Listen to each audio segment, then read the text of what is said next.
changing who I am. I'm making a new plan, rearranging my life, and I won't look back ever again. You ain't see me activated. You better hope that you never see me agitated. I think about my actions, plan them out, evaluated. That's how I end up on the top, man, I'm calculated. My mind's a weapon, my body is the engine. I'm never second guessing, I just do what I was destined. Cause I feel I got the blessing, persistence and obsession. That's how you keep progressing, I already learned that lesson, yeah. I'm changing. What's up, cool people? How are y'all doing today? Welcome to another live stream. Another Bible study and Birth by Sleep stream. So yeah, we'll be continuing through 1 Kings. I actually, I almost... Actually, you know what? No, I did. I just realized I unintentionally worked it out, so at least, for the live streams, I'm going to be wrapping up 1 Kings just a couple of days before I go up on a trip to see my family. So, funny how that worked out. Yeah. So, it'll be 1 Kings 19 and 20 this week, and 21 and 22 next week. That'll work out. That'll be an especially interesting, collection of things working out if I also wind up, completing Ventus's story in Birth by Sleep next week. But anyway, we'll see how things go with that. I have no clue how far along I am in his storyline. I just know that he accounts for only about a third of the story, at least when you're just playing as him. Anyway. Okay, not too much else to say. I kind of already mentioned that I'll be, taking a break in a couple of weeks here. So I'll have this stream Saturday, and then next Tuesday, and then it'll be, I don't know, about another 3 weeks before I'm able to do another live stream. But fortunately, at least as far as the main YouTube video releases that I have come out each week, those are already uploaded and just ready for me to release them to the public. Pretty much for the next month. But anyway, okay. Let's get this stream rolling here. I'll run the early Twitch ad break, and then we'll hop into some Bible study. I'm also not entirely sure how much more I may or may not want to turn down the background music that I've got going on while I do said Bible study. Because, I've been fiddling around some with different volumes and whatnot, trying to not have my computer volume itself so loud. And then, having OBS do its own reduction of the audio a bit less as well. So, because computer isn't as loud, I'm trying to figure out the balance of how much of an effect to have OBS put on it so that, So that the background music isn't too much for the recordings, but that it's still audible enough. While I'm also not, simultaneously getting my ears kind of blasted with my own background music.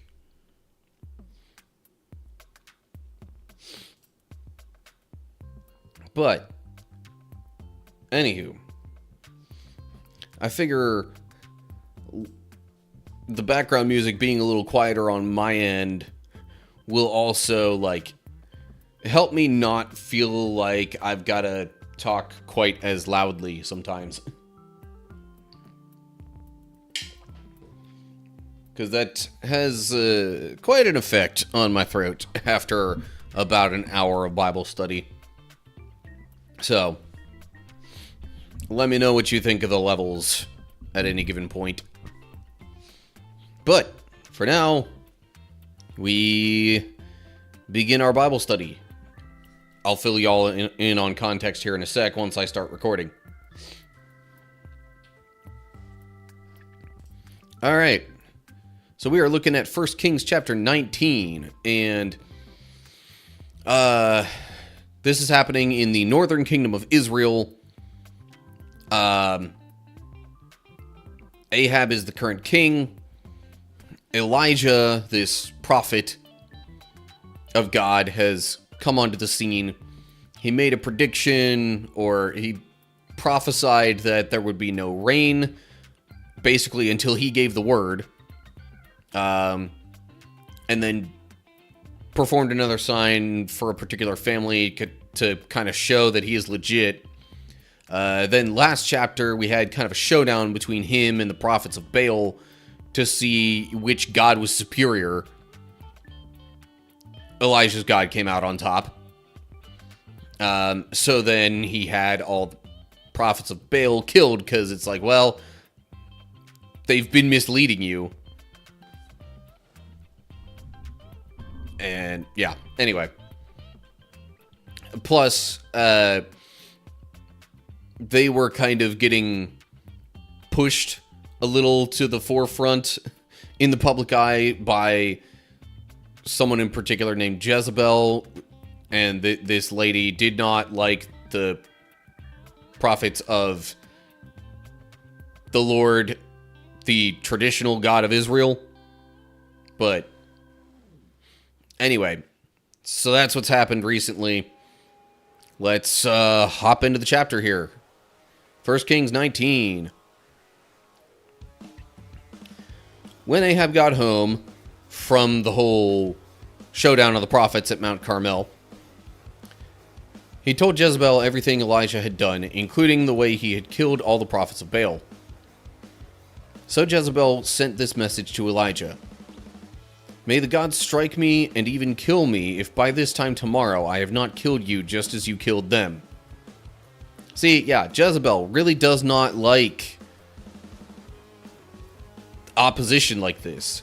She was the one kind of pushing for, worship of Baal and other gods. Notice she even says the gods, like, plural. So, we're talking polytheistic for Jezebel here. That's the fancy term for believing in many gods, in case that wasn't clear. So basically, she's got it out for Elijah now, and has basically said that she's real determined to strike him down. Then we get to verse 3.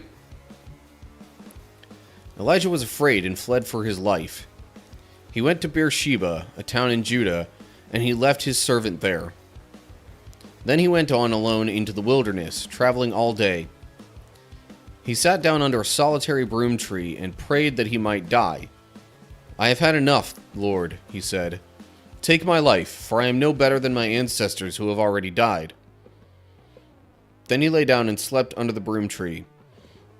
But as he was sleeping, an angel touched him and told him, Get up and eat.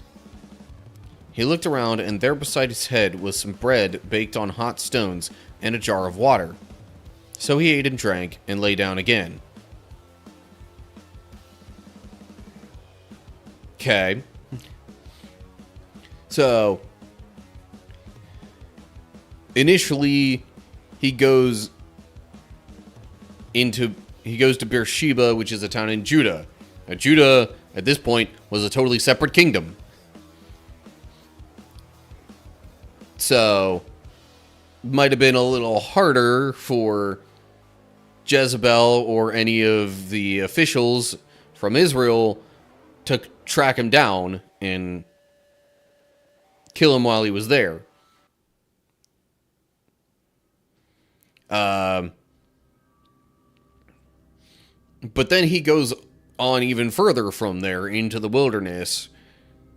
Now, it doesn't say where exactly, but if he was going in the same direction, that probably would have sent him down towards, possibly even past the Jordan River. You know, that same one that they crossed to get into the Promised Land back with Joshua and all them. But he goes out to the wilderness. He's resigned to death, apparently. Or at least mentally, he's prepared for that conclusion. But then an angel tells him to get up and eat so he doesn't die of hunger and thirst and whatnot.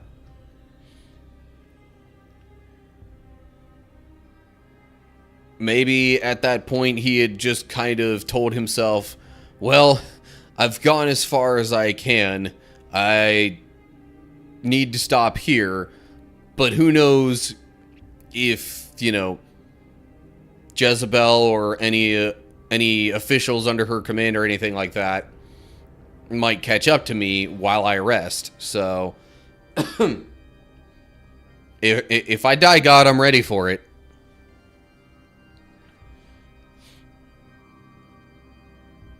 But I guess that was mostly just him being like, okay, I'm too tired to go on.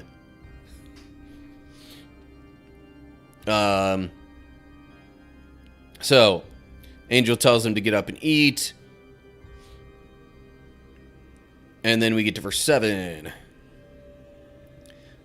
Then the angel of the Lord came again and touched him and said, get up and eat some more, or the journey ahead will be too much for you. So he got up and ate and drank, and the food gave him enough strength to travel 40 days and 40 nights to Mount Sinai, the mountain of God. There he came to a cave where he spent the night. Okay, so we're well past the statement that Jezebel made, because she was like, if I don't find you and kill you by tomorrow, then God strike me down. Yeah. Clearly we're at 40 days and nights now. So it says now he has gone all the way to Mount Sinai, which definitely would have been outside modern day Israel. Pretty sure it's in that like peninsula area that you know, the Red Sea kind of splits and somewhat surrounds. So he managed to go from the northern part of Israel all the way down through there, possibly into modern day like Saudi Arabia or whatever.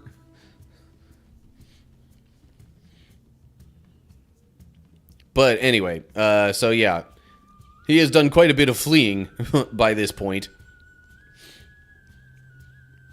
But I guess it shouldn't be too surprising that he comes to Mount Sinai, the mountain of God, trying to seek refuge from God. Okay. Note there just mentions that the Hebrew says he went to Horeb, but that's another name for the same mountain. I'm trying to remember if Sinai means mountain of God or if Horeb does. Either way, it was known as one thing, but because of Moses and all the things that happened there with the burning bush and the Ten Commandments and all that, became known as the mountain of God, which is the other name it's known by. Similar to a, Jacob, Israel name situation going on. Not quite the same, but close-ish. Just in that they both refer to the same person or thing. Anyway, both names refer to the same person or thing in both cases. So we're clear. Anyway. Okay. So he makes it to Mount Sinai and spends the night. Then we'll continue, I guess, technically halfway through verse 9. But the Lord said to him, "What are you doing here, Elijah?" Elijah replied, "I have zealously served the Lord God Almighty, but the people of Israel have broken their covenant with you, torn down your altars, and killed every one of your prophets. I am the only one left, and now they are trying to kill me too." So, that's pretty much, I don't know. In a way, it's almost kind of like a defensive way of Elijah justifying why he ran away. I mean, ultimately, he was kind of scared for his life, but he's trying to kind of say that, like, well, if I die, you're not going to have any prophets left in Israel. So, I left there to spare myself because the people of Israel want to kill me.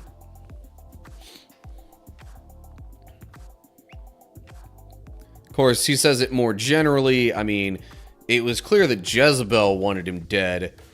Maybe a little less so that others wanted him dead in Israel, but I mean, it's possible that there were some others too. Okay, then we carry on to verse 11.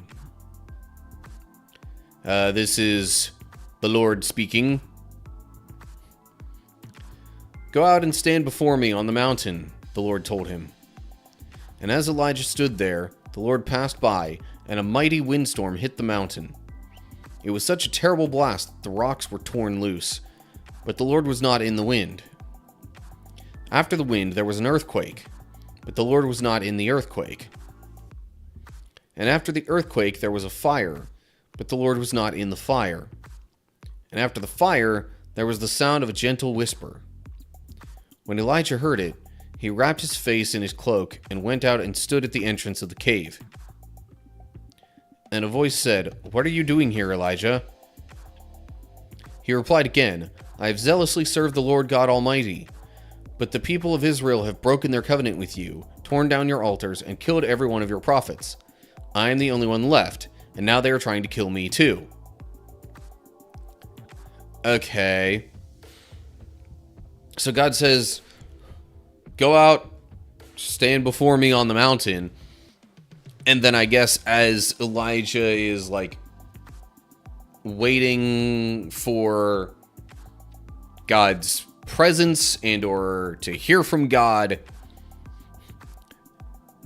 a bunch of these like, you know, loud, obvious things happen, but God's not in those things.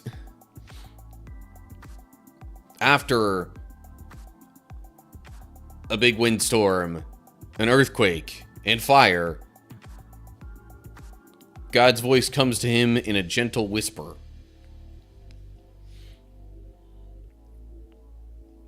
And then he's asked again, "What are you doing here?" Elijah gives the same reply.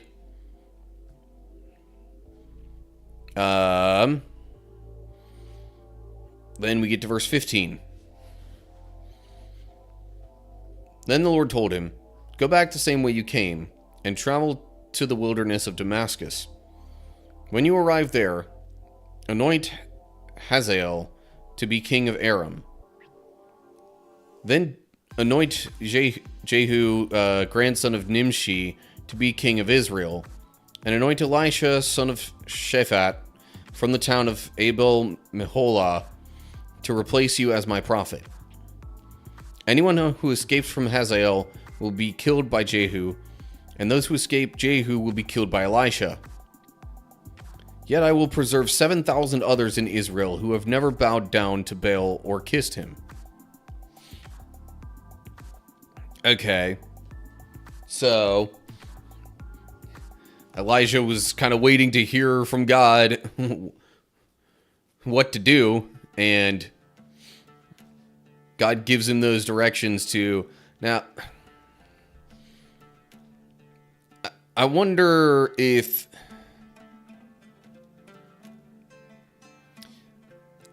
Because at least Jehu seems like a familiar name. I wonder if that's the same one that it mentioned. I think it mentioned the name of the king of Israel after Aram. Not Aram. Ahab. Arab's the other kingdom. Anyway. Not entirely sure it actually mentioned that, but anyway. So, the thing is, though, by saying that he's to anoint Jehu as king of Israel, that definitely could have implied that Ahab was dead, and that the overall situation of Israel has changed.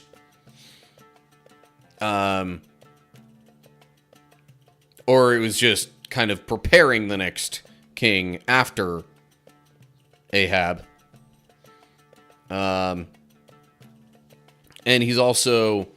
And God's also reassuring him in that, you know, he's anointing another prophet to, you know, stand for the Lord after Elijah is gone.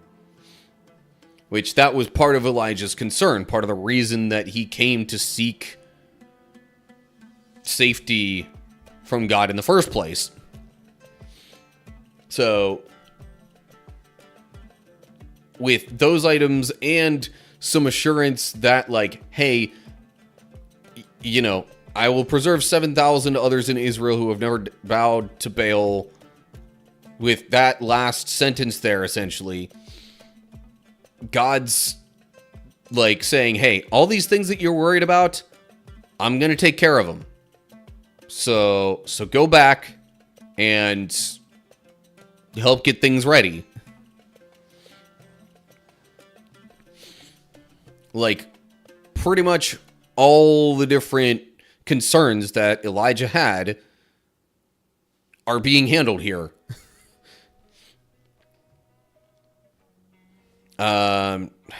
Note there real quick. Hebrews says descendant of Nimshi rather than grandson specifically. Okay. Still. Alright, so... Yeah, it's like...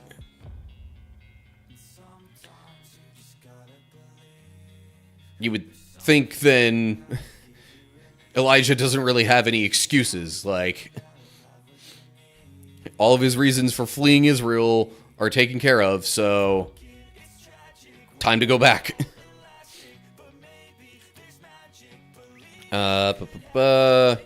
And God also kind of tells him, hey, you might see it like this, but things are turning around. I'm working on that. So go back and do your thing. Then we get to verse 19. So Elijah went and found Elisha, son of Shaphat, plowing a field. There were 12 teams of oxen in the field, and Elisha was plowing with the 12th team. Elijah went over to him and threw his cloak across his shoulders and then walked away. Elisha left the oxen standing there, ran after Elijah, and said to him, "First let me go and kiss my father and mother goodbye, and then I will go with you." Elijah replied, "Go on back, but think about what I have done to you." So Elisha returned to his oxen and slaughtered them. He used the wood from the plow to build a fire to roast their flesh. He passed around the meat to the townspeople, and they all ate. Then he went with Elijah as his assistant. So that was the way Elijah chose his successor, I guess. Or at least told his successor that that's what he was being called to. Because that's what I get from the think about what I have done to you. was kind of just trying to hammer it home for Elisha that, like, all right, I've done something significant here, in case that wasn't clear. So, like, think about what you do and say before you leave your family. Make sure that you are actually okay with leaving your family. I guess kind of wanting to make sure Elisha doesn't step into this lightly. But yeah. Not really too much else said there. Like, it's not like Elisha had been doing something really outstanding in that moment. And it doesn't describe anything beforehand that he did to stand out. But I mean, that was who God had told Elijah to anoint as, or was it anoint or, yeah, anoint Elisha, son of, yeah. So yeah, so now the whole having a successor for Elijah part is, you know, moving along. Maybe in the next chapter we'll get to some of the other stuff about Jehu, or like the people not bowing to Baal or different things like that. But that's all we've got for now. Okay.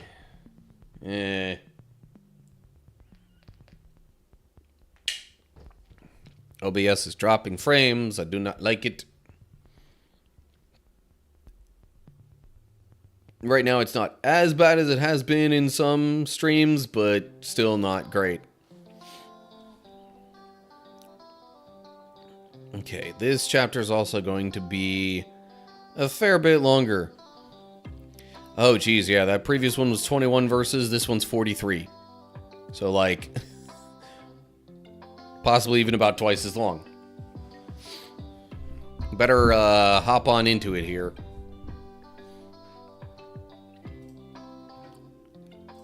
Alrighty. We're looking at 1 Kings chapter 20 now.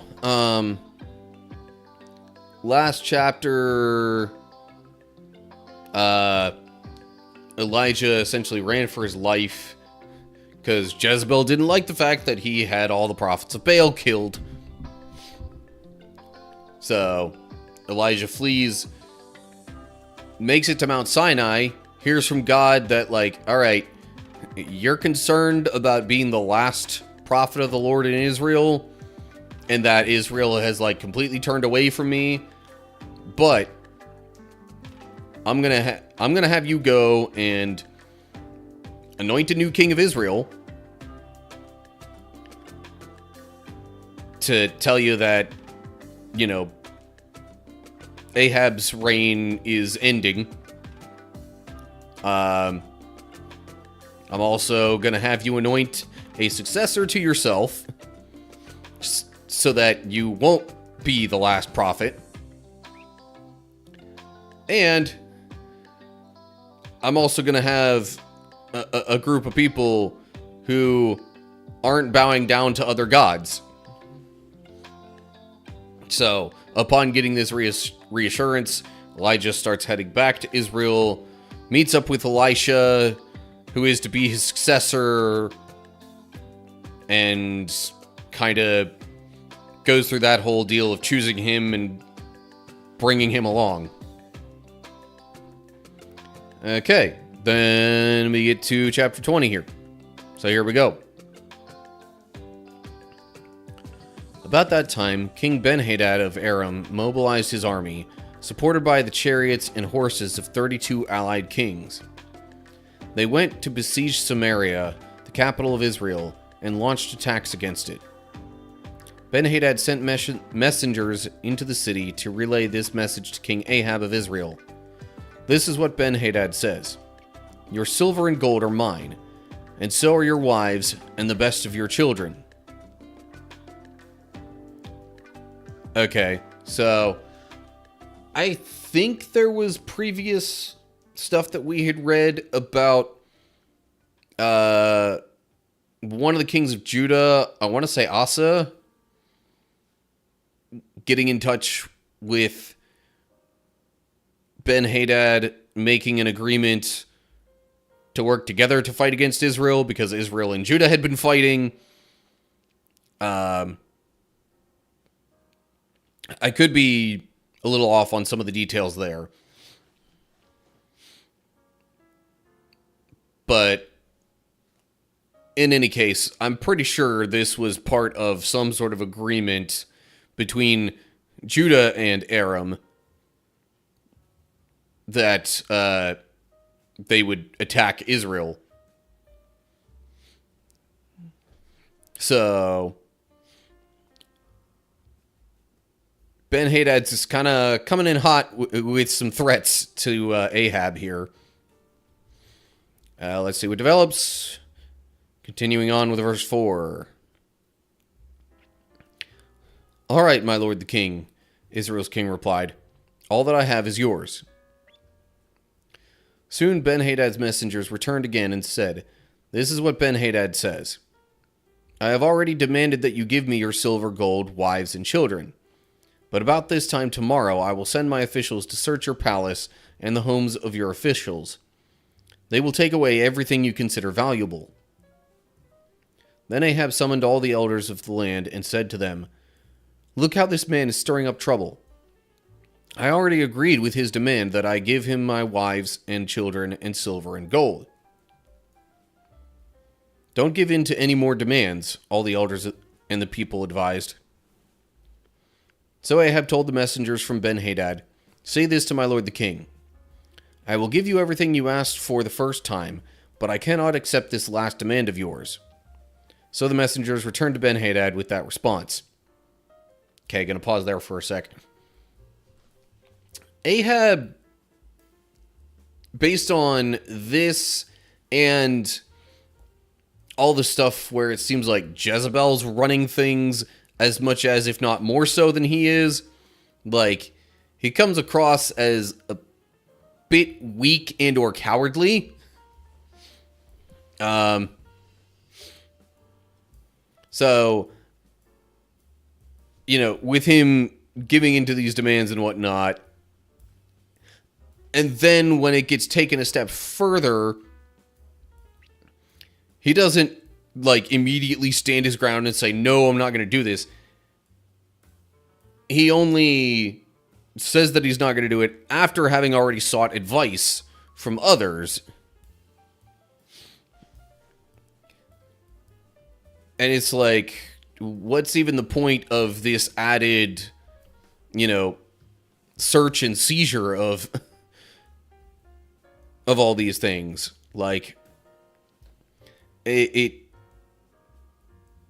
now it seems almost like he is thinking that Ben-Hadad's just trying to push the limit of what he can get out of this. At least peacefully, relatively speaking. But now he's decided, after some advice, to stand his ground a little bit and not give in to anything else aside from what he already said he would do. Then we get to verse 10. Then Ben-Hadad sent this message to Ahab. May the gods strike me and even kill me if there remains enough dust from Samaria to provide even a handful for each of my soldiers. The king of Israel sent back this answer. A warrior putting on his sword for battle should not boast like a warrior who has already won. Ahab's reply reached Ben-Hadad and the other kings as they were drinking in their tents. Prepare to attack, Ben-Hadad commanded his officers. So they prepared to attack the city.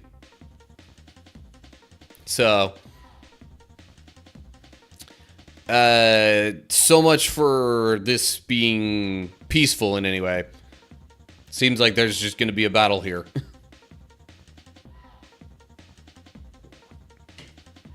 Which is I mean, it was kind of likely that there was going to be some sort of battle anyway.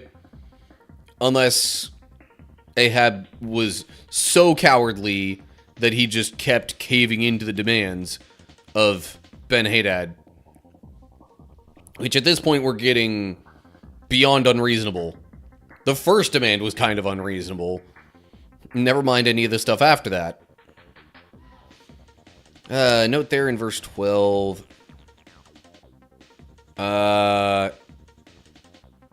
In their tents, or in Succoth. Succoth? I don't know. I tried to add a little more accurate pronunciation in there. So that was, no, that didn't, because I thought that was the term for, like, the one festival thing that Israel had. Or maybe it was also the name of a place. Anyway.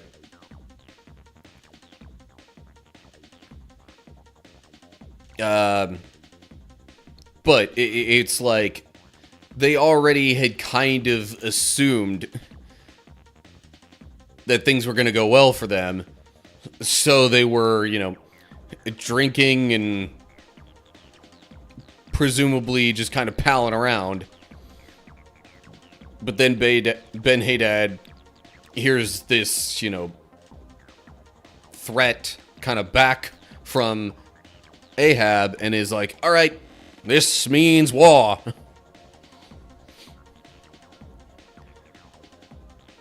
Which we're probably about to get to in verse 13 here. Then a certain prophet came to see King Ahab of Israel and told him, "This is what the Lord says. Do you see all these enemy forces? Today I will hand them all over to you. Then you will know that I am the Lord." Ahab asked, "How will he do it?" And the prophet replied, "This is what the Lord says. The troops of the provincial commanders will do it." "Should we attack first?" Ahab asked. "Yes," the prophet answered. So Ahab mustered the troops of the 232 provincial commanders. Then he called out the rest of the army of Israel, some 7,000 men. About noontime, as Ben-Hadad and their 32 allied kings, were still in their tents drinking themselves into a stupor, the troops of the provincial commanders marched out of the city as the first contingent. As they approached, Ben-Hadad's scouts reported to him, "Some troops are coming from Samaria." Okay. Let me just pause there for a bit. So, it just says a certain prophet. Doesn't name the prophet, but it seems like it's a prophet of the Lord, considering he's like, okay, well, this is what the Lord says. And Ahab, I guess, is like kind of glad to hear it. So he's like, okay, great, but how's this all going to happen?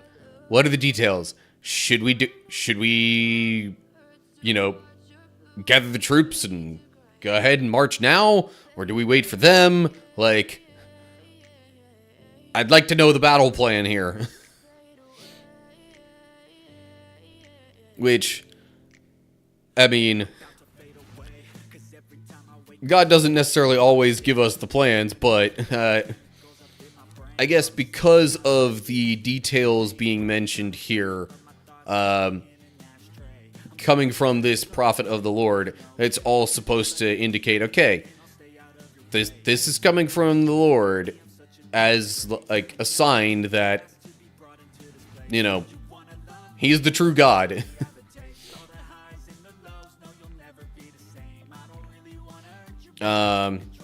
And now it mentions 7,000 men here. Are these the same 7,000 that were mentioned in the previous chapter as the ones who didn't bow to Baal? I don't know. But anyway, they march up to the enemy camp, which, again, the like overconfidence of Ben-Hadad and these other kings. now it says, now it goes as far as saying they were drinking themselves into a stupor. So, yeah, they're not exactly worried. Whether or not they should be. Seems like maybe they should be. So the scouts report to Ben-Hadad that these troops are coming. And then we get to verse 18. Take them alive, Ben-Hadad commanded, whether they have come for peace or for war. But Ahab's provincial commanders and the entire army had now come out to fight. Each Israelite soldier killed his Aramean opponent, and suddenly the entire Aramean army panicked and fled. The Israelites chased them, but King Ben-Hadad and a few of his charioteers escaped on horses. However, the king of Israel destroyed the other horses and chariots and slaughtered the Arameans.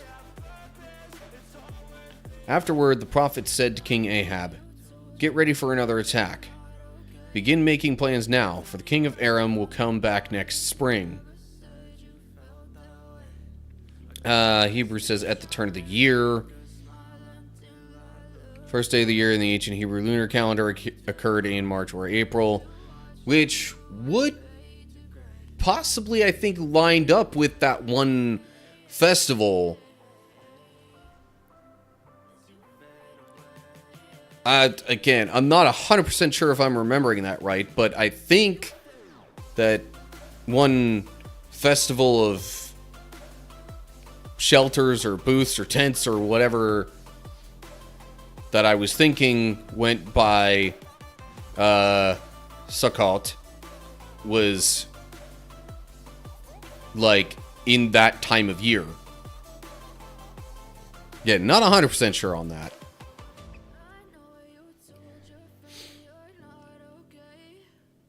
Which would mean, what? That it would be about a year in between? Or maybe this was a different time of year, and I don't know. In any case. So, Ahab's side wins for now, but it says the prophet, so I assume it's the same prophet that told him all the stuff that was going to happen and how it was going to happen and all that. This same prophet goes to Ahab and says, "Okay,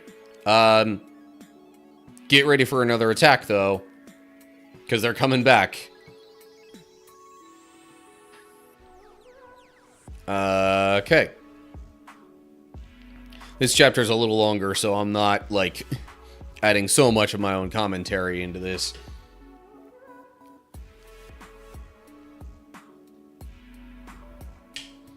Okay.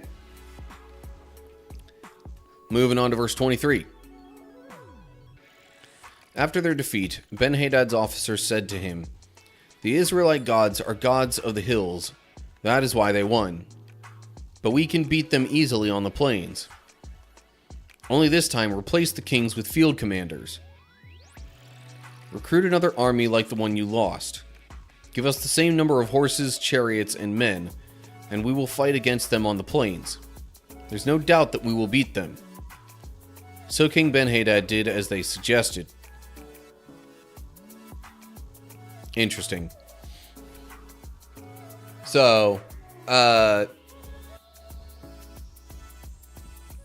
guess just because of the region where they lived, some of the other neighboring kingdoms assumed that, well, okay, this God of Israel is the God of just that, like, that's the God of their local area. We're not going to beat them on their own home turf because this God has power there. So, anyway, they're rounding up some more troops, gonna get ready for another attack, but the plan is, alright, let's do it away from the hills, so that then they won't have the protection of this God of theirs. At least that's the assumption on the Aramean side of things. Okay, verse 26. The following spring, he called up the Aramean army and marched out against Israel, this time at Aphek. Israel then mustered its army, set up supply lines, and marched out for battle.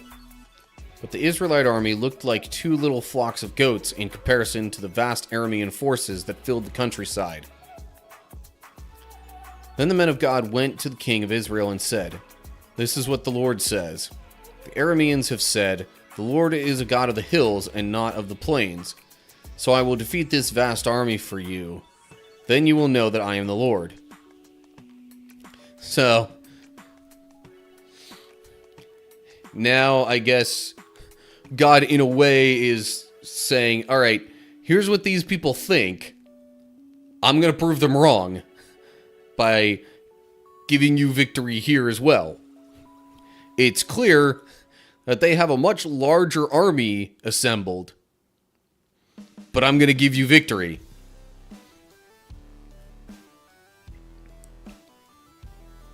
Kind of in a way, God, preserving his own honor and glory and making sure there's no confusion, to have people think that he's only a god of the hills and not the plains or something like that. Like, nope, this god is god of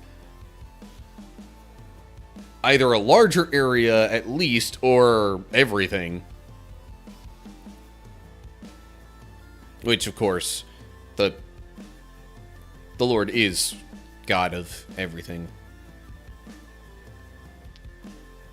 Anyway, verse 29. The two armies camped opposite each other for 7 days, and on the 7th day the battle began. The Israelites killed 100,000 Aramean foot soldiers in 1 day. The rest fled into the town of Aphek, but the wall fell on them and killed another 27,000.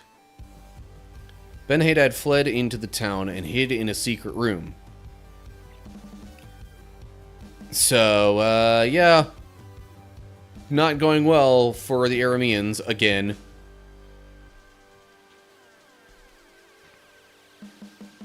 A bunch of them are killed in 1 day. They fall back to this town to either regroup or have extra protection or whatever. But then the thing that's supposed to help protect them collapses and kills like over a quarter of the men that had died in battle that day. Verse 31. Ben-Hadad's officer said to him, "Sir, we have heard that the kings of Israel are merciful. So let's humble ourselves by wearing burlap around our waists and putting ropes on our heads, and surrender to the king of Israel. Then perhaps he will let you live." So they put on burlap and ropes, and they went to the king of Israel and begged. "Your servant Ben-Hadad says, 'Please let me live.'" The king of Israel responded, "Is he still alive? He is my brother." The men took this as a good sign and quickly picked up on his words. "Yes," they said, "your brother Ben-Hadad." "Go and get him," the king of Israel told them. And when Ben-Hadad arrived, Ahab invited him up to his chariot. Okay, gonna pause there for a sec. So, after this one very dreadful day for the Arameans, they all kind of say, alright, you know what? Israel's known to be pretty merciful. It's clear we're not gonna win. Maybe if we just give ourselves up, make that totally clear and obvious, maybe they'll let us live now. And then we could just go back home, go back to our lives as they were, and not all die in battle like this. So, at the very least, Ahab is giving the impression that, yeah, he's going to be merciful to them. But he summons, them, or he tells them to go get Ben-Hadad. And then we get to verse 34. Ben-Hadad told him, I will give back the towns my father took from your father, and you may establish places of trade in Damascus, as my father did in Samaria. Then Ahab said, I will release you under these conditions. So they made a new treaty, and Ben-Hadad was set free. Almost makes me think, like, it kind of, I don't know, reminds me a little bit of the Pirates movies. And, you know, somebody saying parlay.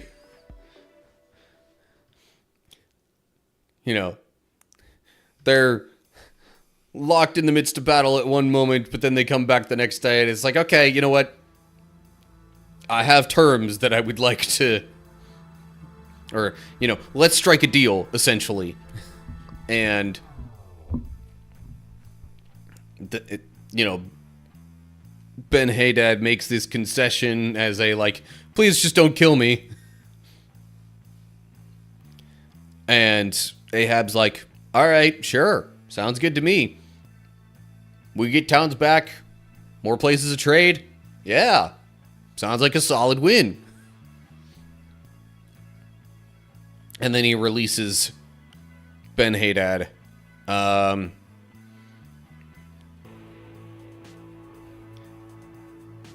Was that in line with what God had said before? I'm not sure. Maybe we'll find out about that as we read the following verses. Verse 35. Meanwhile, the Lord instructed one of the group of prophets to say to another man, hit me. But the man refused to hit the prophet. Then the prophet told him, because you have not obeyed the voice of the Lord, a lion will kill you as soon as you leave me. And when he had gone, a lion did attack and kill him. Okay. I feel like that's supposed to be kind of an illustration of what's about to happen with Ahab. But let me not get too far ahead of myself. So, basically so out of the group of prophets, the Lord instructs one to say to the other, hit me, and the other one refuses to hit him. So it's like, well, you didn't do what the Lord said, so you're going to be eaten by a lion.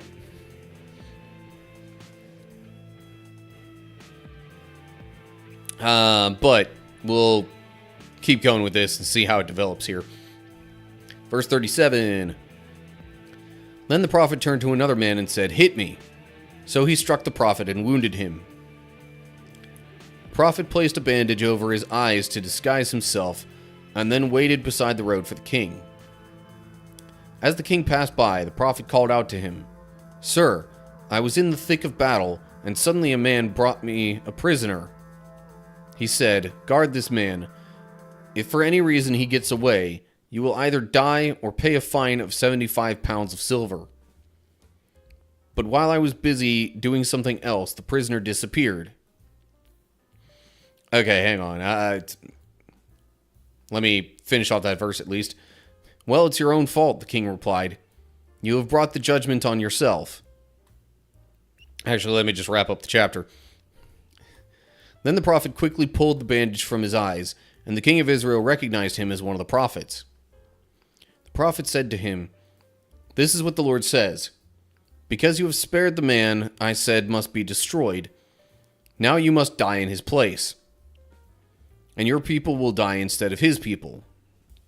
So the king of Israel went home to Samaria, angry and sullen, but not dead yet. So, okay, I'm trying to make sense of this paragraph here, because,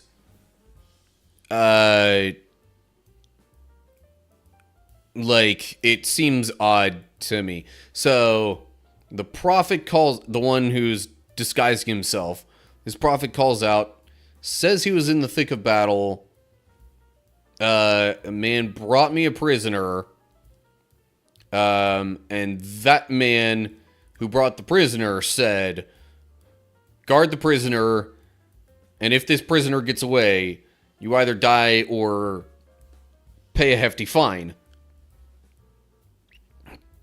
But then the prisoner escaped while he was doing something else. I don't think this is something that actually happened. This, I'm pretty sure, was supposed to be an illustration regarding the whole situation with Ahab and Ben-Hadad. Because then he goes, this is what the Lord says, because you have spared the man I said must be destroyed, or, not kept guard over the prisoner, now you must die in his place. So, yeah, I think that was supposed to be more of a prophetic allegory kind of thing.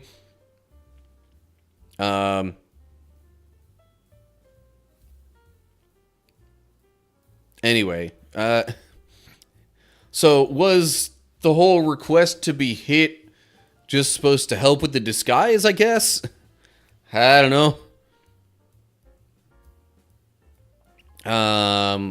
Let me look at some notes here. Hebrew says 1 talent instead of 75 pounds of silver. Point is quite a lot.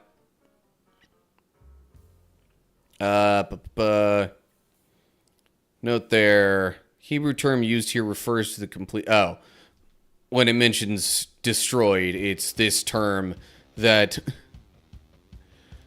came up a lot back in, like, Joshua and those battles of taking control of the Promised Land.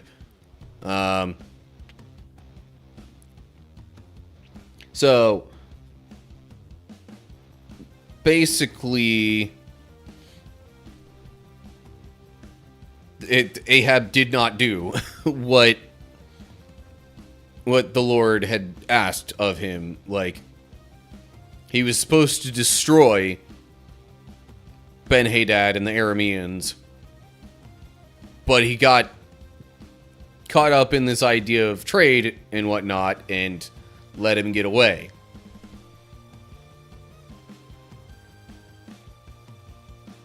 And so now this seems like it's kind of prophesying that, well, now the people of Israel are going to die instead, since he let the Arameans live. Possibly the Arameans are going to come back again and attack another time and win. We'll see. But I'm trying to look back up here to see where it might have said Aramean, I will defeat this vast army for you. It says defeat there, not destroy. Let me scroll back up to the first spot. Today I will hand them all over to you. Again, doesn't outright say, but like could also kind of imply that it was supposed to be, defeat to the point of killing them. But anyway, so yeah, not a great word against Ahab. And all this apparently was taking place around the time that Elijah fled Israel and then heard from God to go back and anoint a new king and a prophet after him and all kinds of stuff like that. But that is all we've got for now.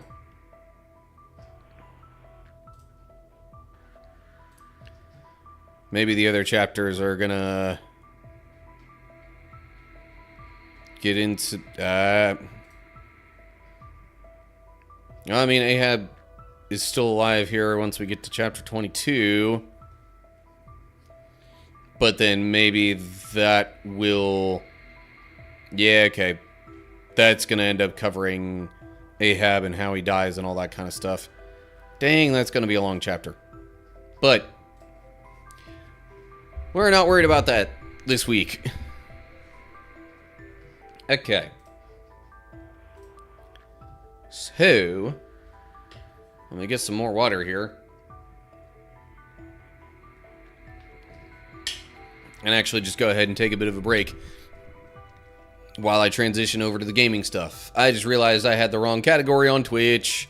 This was supposed to be a just chatting portion of things, and I had the game that I'm about to play as the topic. Oh well. Unintentionally working ahead a little bit.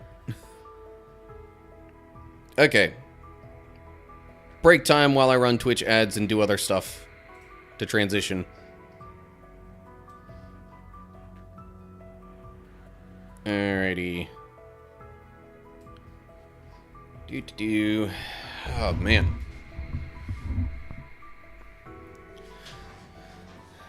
So, like, I'm gonna be real with you.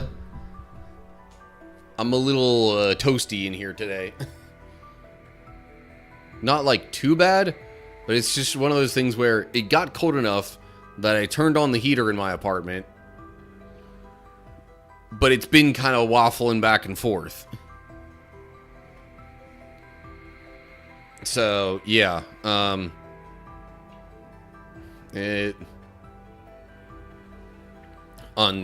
some of the warmer days, it's been... having the heater on has seemed unnecessary. But at the same time, it's like... because of how the heater works, I'd rather not keep turning it off and back on again.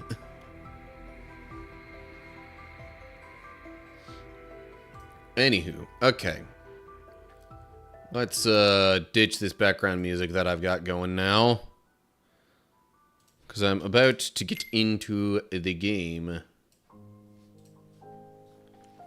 Okay.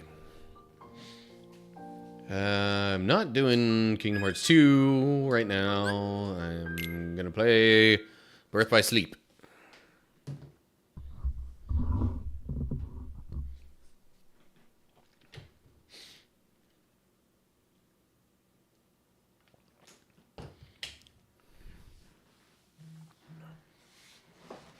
Not gonna lie, throat's feeling a little sore. I don't like it, but hopefully with, you know,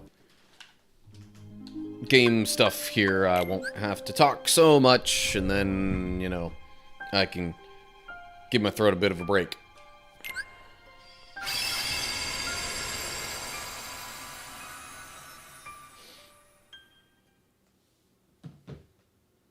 What the...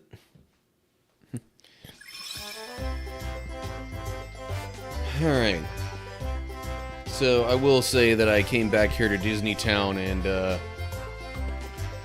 did some more stuff with mini games and whatnot, including more of the ice cream machine, which was like pretty much a rhythm game.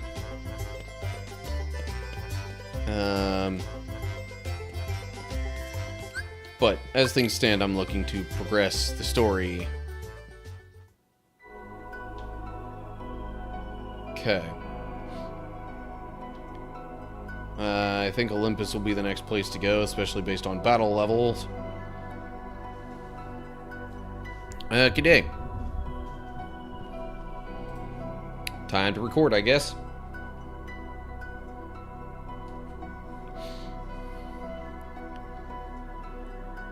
Alrighty. So, I did do some more stuff in Disney Town. Maybe a little bit with the command board. Oh, speaking of commands. No, I'm not trying to save. Open menu. I did just realize... yeah. Do I need to replace the regular jump with the high jump, maybe? Yeah, okay. I noticed I had that.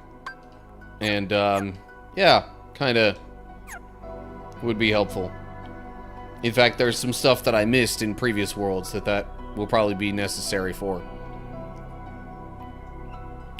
I also will admit I did not show the racing minigame that is available at Disney Town. I think it's also available if you go to the Mirage Arena. But yeah, it's there's a whole bunch of minigames that I have available that I have done some of, but maybe not all of the progress that I could make in those games. But for now, I'm looking to progress the story. So we'll head to Olympus, because that has the same combat level. Whereas Deep Space here is a little more. Slightly higher level, I mean. Okay. Olympus, here we go.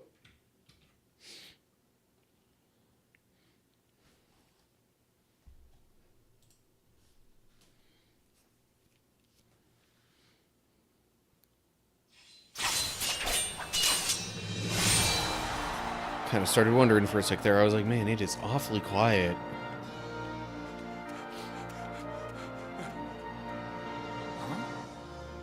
Boy, the kid's relentless. Hey, what you doing there? Ah! I told you, I'm booked solid. N-O spells forget it. What? And who in Helicarnassus are you? Can't you see I'm busy? Hey, Phil! I'm all signed up! Phil! All right, Eric, I hear you. Now, would you keep it down already? Aha! Beautiful. You happy now? You blew my cover. Okay, fess up. I asked around and everybody says you're the guy. The trainer of heroes. True heroes. Really? You can teach that? Of course he can. Come on, Phil, please. I really want to be a hero. Look, we've been through this.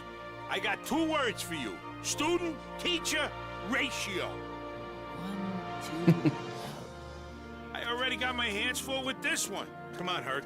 I'm low maintenance, I swear. Unburst. Monsters, huh? Hey, Phil, watch this. I'll show you what I'm made of. And I'll help too. Yeah. Okay. Fighting time.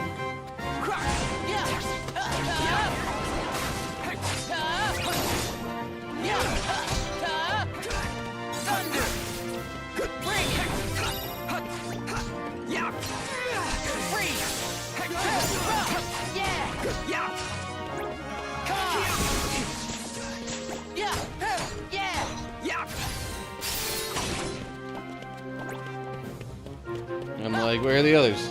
There must be others around here, right?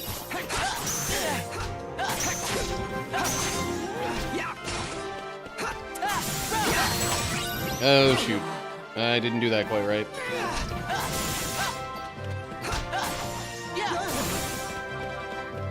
I guess I was supposed to do that sort of like a reversal type thing.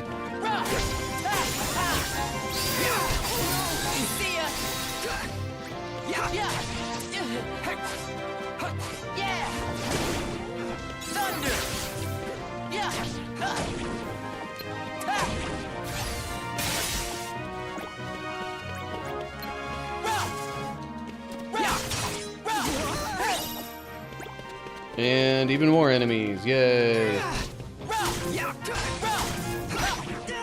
Oh, crap.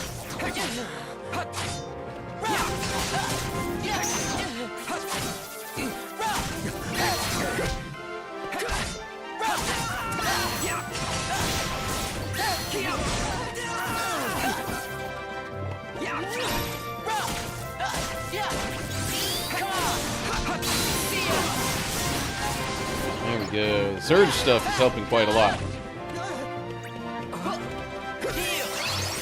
Totally didn't need to heal there.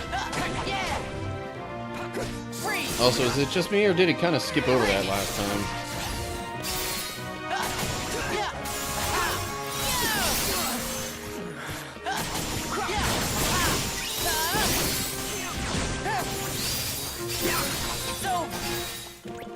Quite a few enemies here.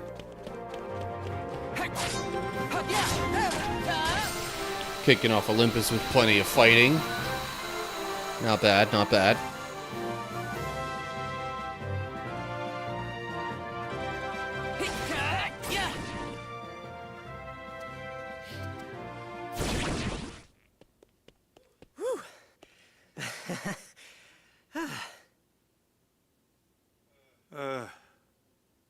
Okay, change of plans. The games are coming up. So I'm gonna watch both of your matches, then I'll decide which of you rookies I want to train. Sweet! Thank you, thank you. I'm gonna go sign up right now. The games, huh? Sounds fun. Sorry, kid. Captain Eager there just took the last spot. I don't understand. Phil, I thought you were my trainer. You want to be a true hero, Herc? Then you're gonna have to go out there and show me that everything I taught you so far is gonna pay off. But, Phil... Oh, and no more training sessions for a while. Wouldn't be fair if I helped you and not him.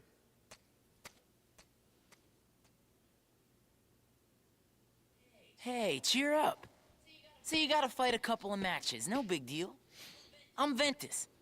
You want me to help you train? You'd really do that for me?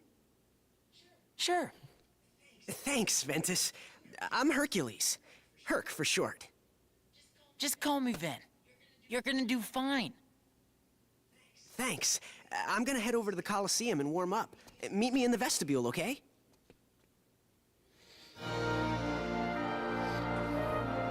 I guess it would make sense that we have young Herc in this game, since it's supposed to, you know, take place before all the other games.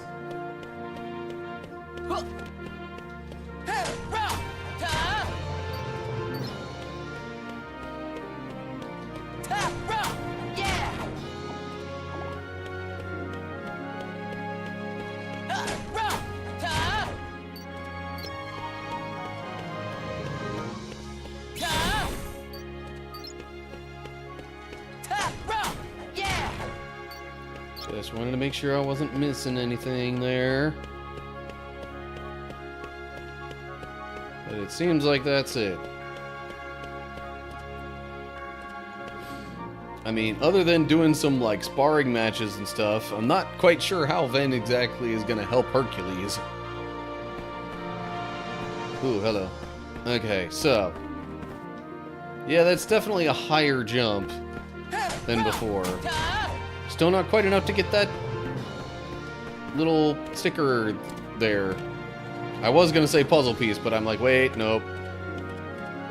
They're not puzzle pieces in this game, they're just stickers.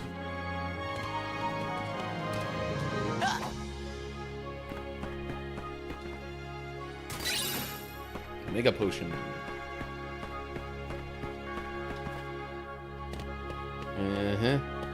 Gotta make sure I look around for all the chests. Another Cura.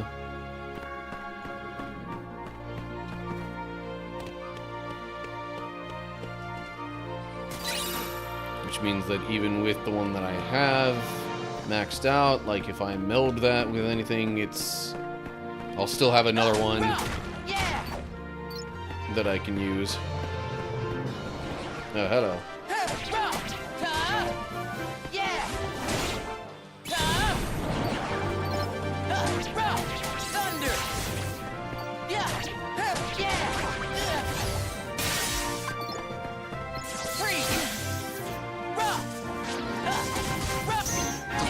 Ow.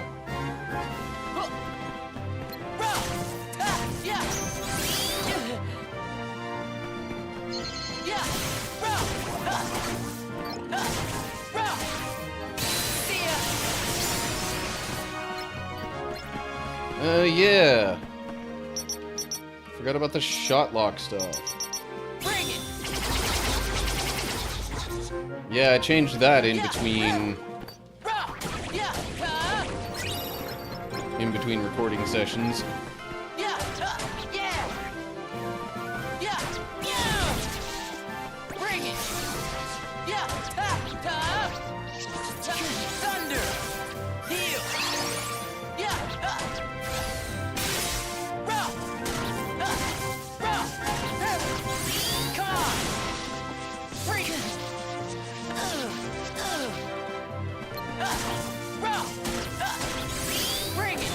Alright. Lots of fighting so far, which I guess shouldn't be too surprising for Olympus. It's kind of what Olympus is typically been all about in these games.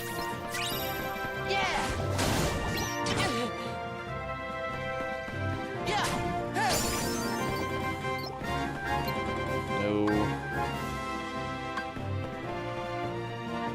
There we go. I'm like, how do I change which one I'm going after?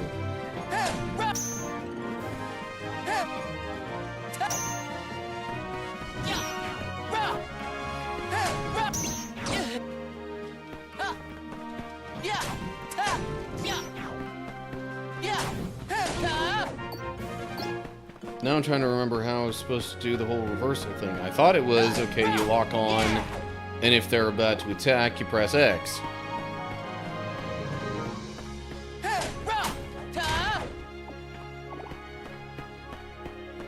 Actually, let me check on that real quick.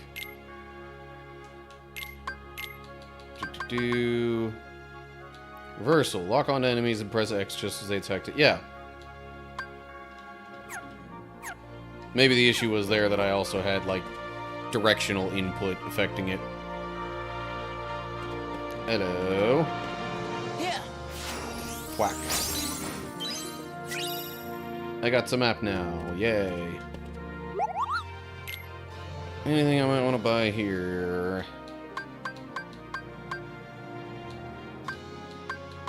Seems like I already have most of these in stock. If not equipped. Isuna, I do not have. I would like to buy that. Also do not have a blackout or ignite.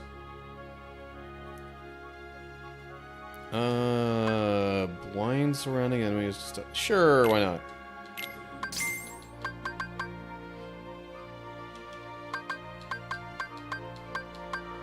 Otherwise, just lacking ignite out of these, it seems. Yeah. Okay. Saving real quick.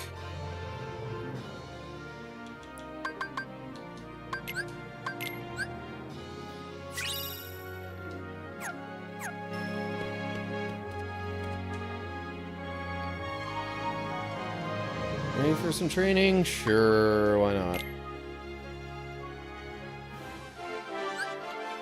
Break the urns to score points. Destroy more urns by riding barrels. Giant urns are worth lots of points. Okay. I don't see any barrels to ride currently. Or maybe I do. Oh, do I ride the barrels or just hit them to do stuff? I don't know.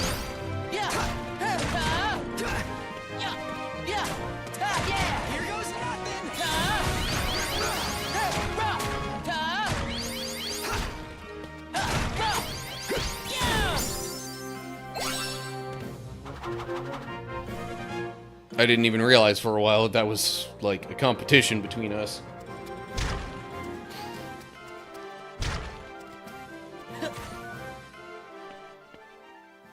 Huh?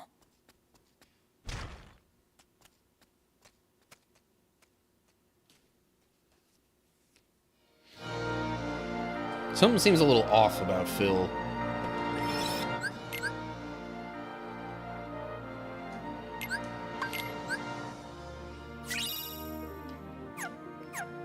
More training?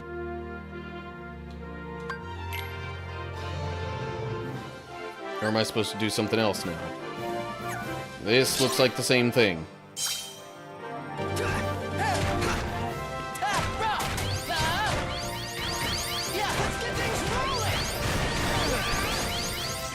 Oh, geez, he can hit me?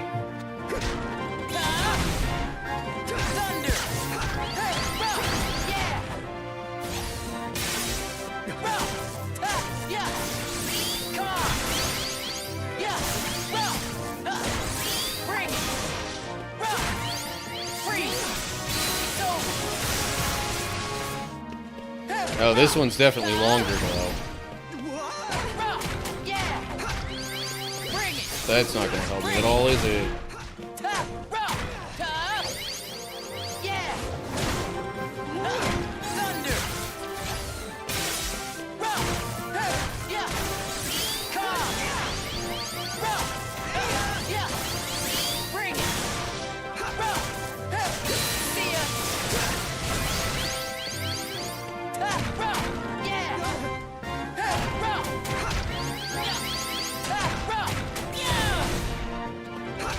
I'm like, should I be looking for the barrels more? Is that what I'm doing wrong? What the heck? Now I'm trying to target the barrel and it's not letting me.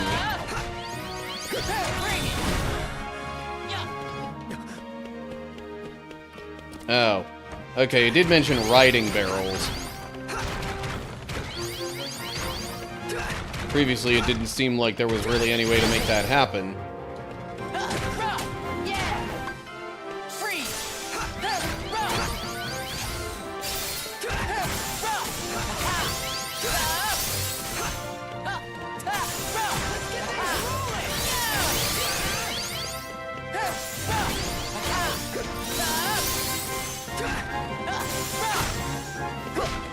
Okay.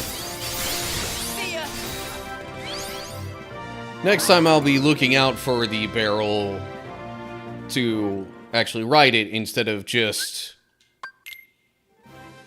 you know,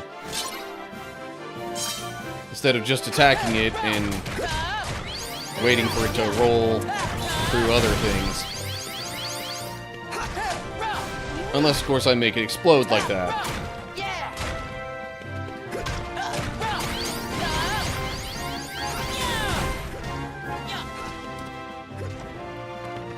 But I have a much higher score this time already.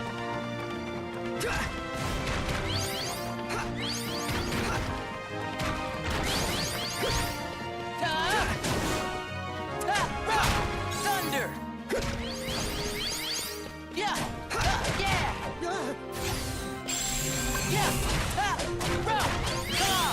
No, I did not mean to break the barrel.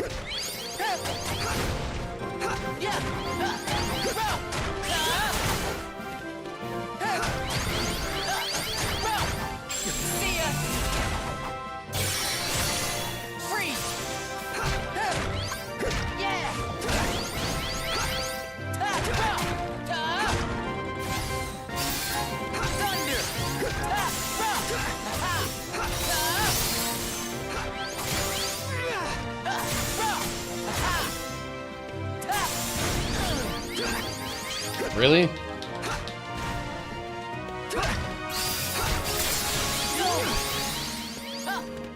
Okay, goody. Barrel is still here. Let's ride.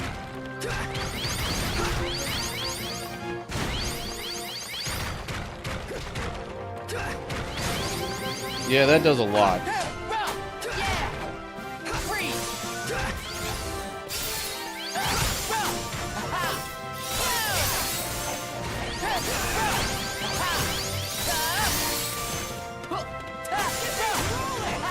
Okay.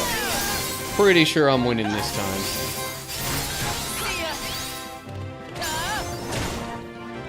Deck capacity increased, okay.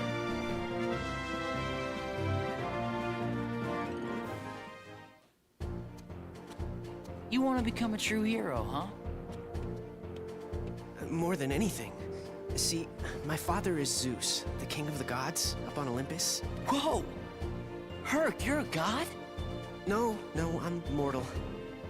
When I was a baby, somebody stole me from my parents and figured out how to take away my godhood. And this true hero thing? It's the only way I can become a god again. If I become a true hero, I can rejoin my father and go back to Olympus. Wow. I guess you really got your work cut out for you. But what about you? How come you're here? I'm just trying to make some friends. Well, hey, you've done that already. Huh? Come on, we're friends, aren't we? You bet, Herc. All right, you bunch of rookies. It's time we go over the rules of the game, so listen up. All the matches are divided into two brackets, one for the East and one for the West. Winners from each bracket go head-to-head in the championship match. Now, I signed you two up for the West, because they already got a heavy-hitting contender cleaning up over there in the East bracket. And if you want to beat them, you're gonna have to hustle in there. Now move those sandals. Heavy-hitting contender. Then, come on! Okay.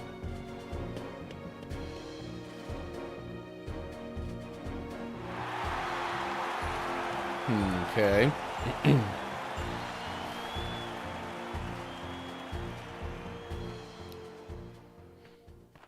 Guess we made it.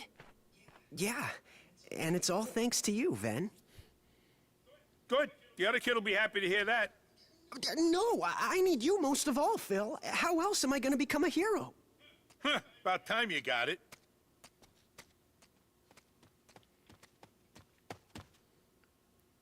Whoever wins, no hard feelings. Of course not. Holding a grudge wouldn't be very heroic. Hey, just making sure. You're not a hero yet. True.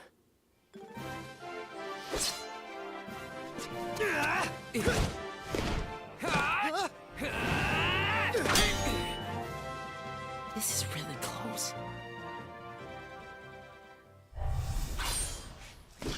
Hey, we got trouble! There's monsters loose in town, and if they gate-crash the games, you can forget about the match. Real monsters? We have to stop them. Leave the monsters to me. This match is too important. Okay. Once again, we are on monster duty.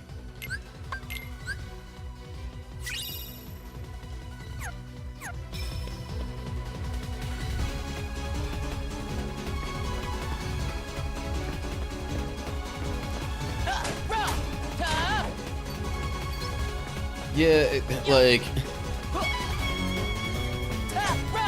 I find it interesting how, you know, Ven is making friends so easily, but he also apparently was quick to let his old friends go.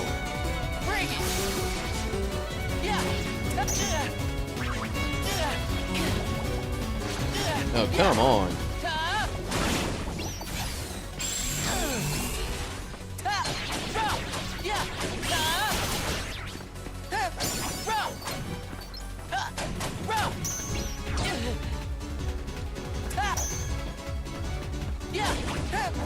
Okay, there we go.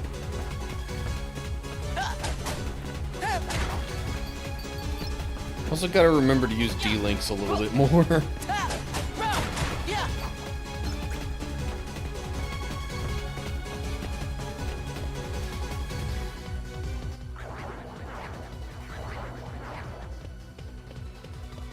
You won't get past me. Oh, jeez. That's a lot of monsters.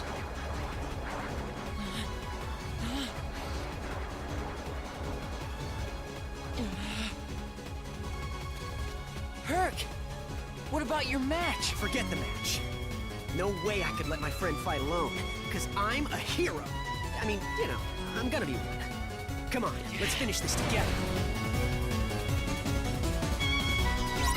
Okay, team up with Hercules and defeat countless unversed.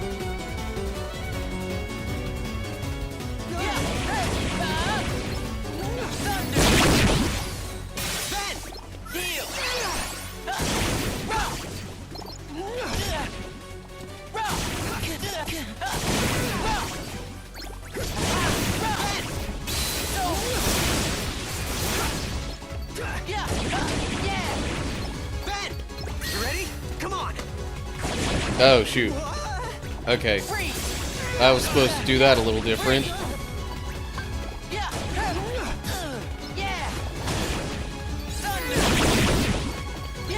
Well, Thunder sure does hit a bunch of them.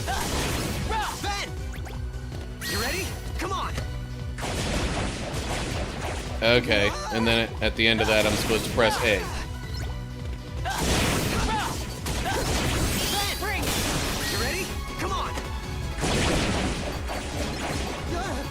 I pressed A. Alright, you know what? Oh, it won't let me do a D-Link right now. I guess because I'm teaming up with Hercules. I pressed A. Why is it not doing the thing?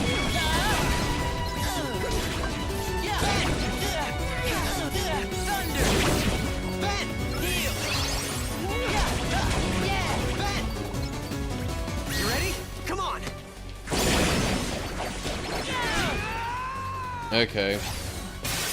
So I guess that's more like what was supposed to happen.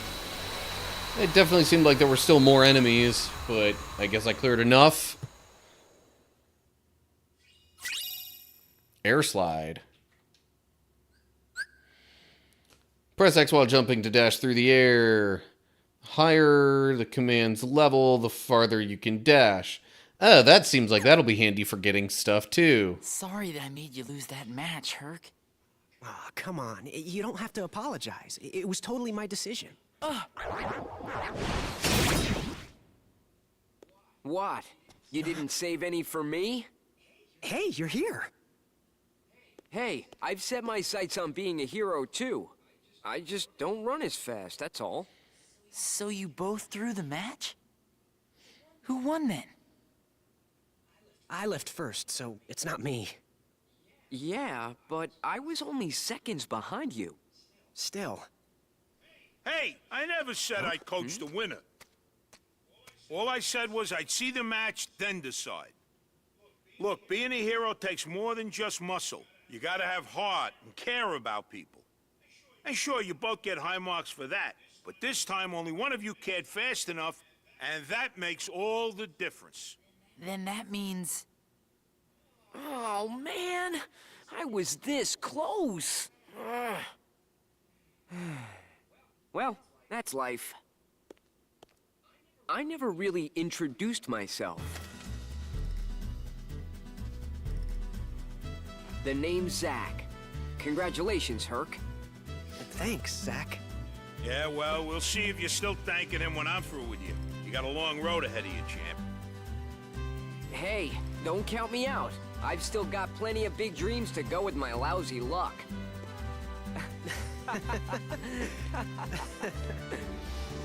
Okay, be honest. You weren't really gonna stop training Herc, were you? Nah, of course not. I know that kid's gonna go the distance, but he was stuck in a rut. He just needed a little incentive. It's, Ventus, right? Well, thanks to you, Herc here is really shaped up. I owe you. Nah, I'm glad. I made a really good friend. Somebody to share a laugh with. Like Terra and Aqua. We'll patch things up. Hey, You're leaving? so he's finally starting to see that Yeah. maybe they can My journey's not You know. over yet. But fix you'll things. visit, right? I'll stop by once you're a true hero. Stop by once me and him are both heroes. Oh, so you mean never come back? Hey, watch it.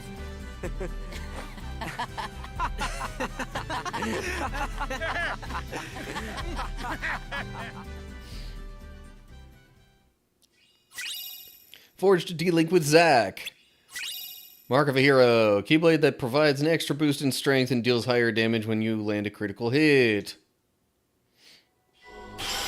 That's it for Olympus, jeez.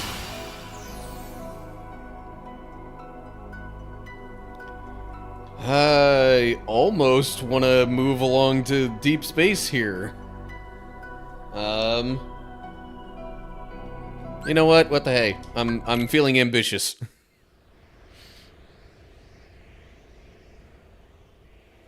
Also, I think that Zack is supposed to be from like the Final Fantasy VII storyline. Whoa! Burst. Try that again. Oh, space battle. Take out the giant unversed. How does this work? Yeah, okay. Take down the unversed from astride your Keyblade. Attack with A and Y. Use X to defend yourself against unversed attacks. Okay, that's it.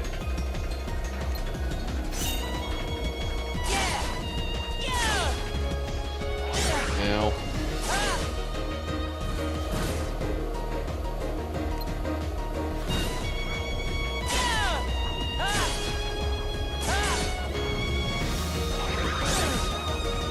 Okay, but I can't just press it. I gotta... Or I can't just hold X. I gotta press it with the right timing, I guess.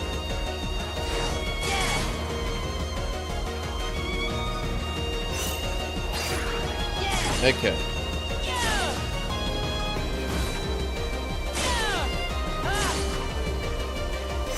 Nope. Too soon. Way too soon.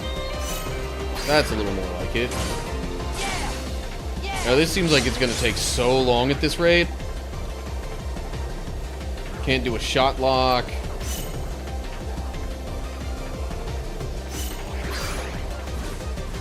What the? Oh, okay. I guess that's all for now. There was so much more health on that thing, though.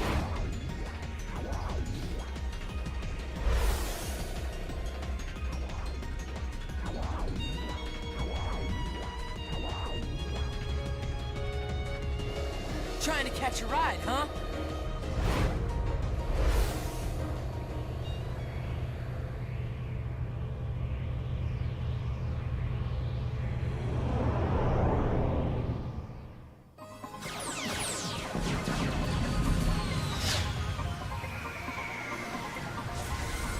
Okay. This is clearly pulling from Lilo and Stitch.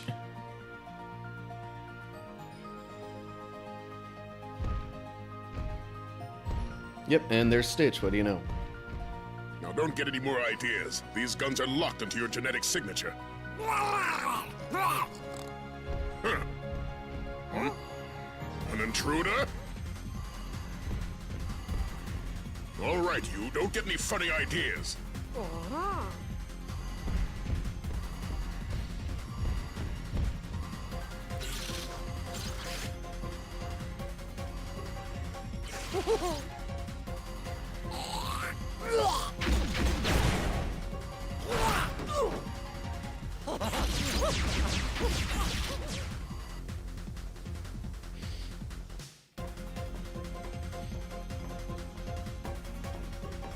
So you're the intruder. Identify yourself. My name is Ventus. The monster I was chasing boarded your ship. Nice try. If there was another intruder aboard, we'd have detected it. Huh? Intruder in the machinery bay. We lost control of the engines. It's some kind of monster. See? Now you tell me. Stay right there. I have lots of unpleasant questions to ask you. This is my fault. I have to do something. What? Well, clearly he's not staying right there.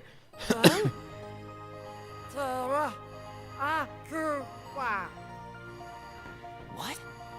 You know Terra and Aqua? Friend, circle. Hey, is that a wayfinder? The engines are under too much stress. We're risking an explosion. What am I doing? There's no time. Huh? No, you need to stay here. It's too dangerous. Little does he know what Stitch is capable of.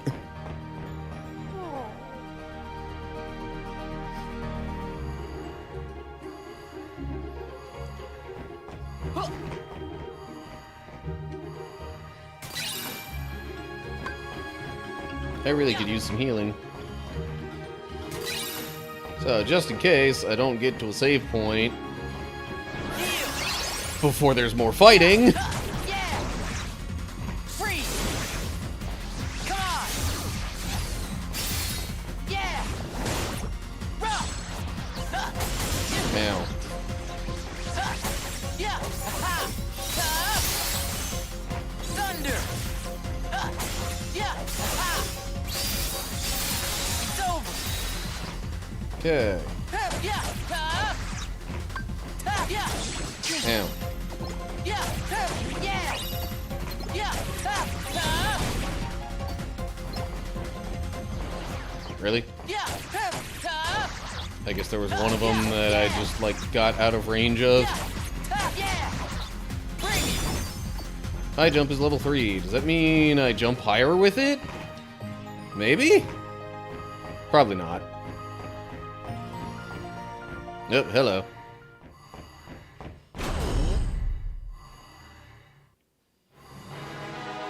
Okay, so it was just showing that.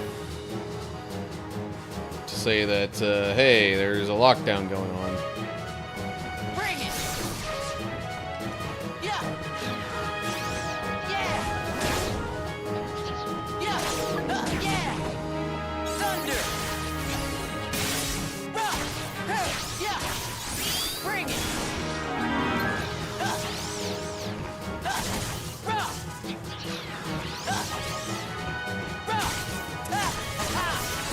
Come!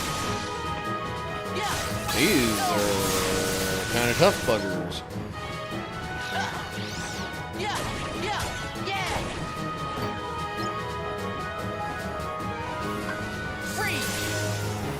Rock! Yeah! Of course, it's something more like this. Maybe it's gonna go a little quicker. Oh, geez, still more. Okay.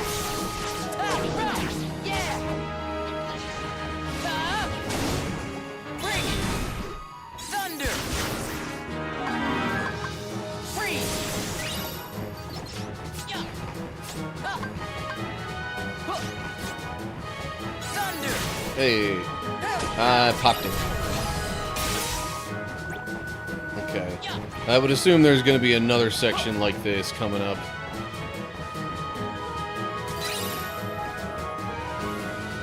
But first, treasure. Yep. Okay. Let's go ahead and try out this D-Link with Zack, eh?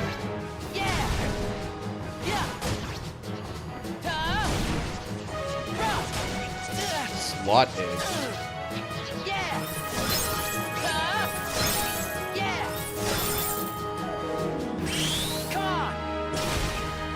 Interesting.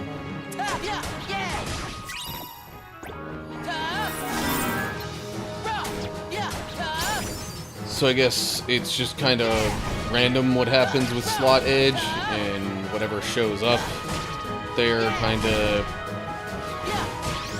determines the next attack. Assuming you hit with all of it.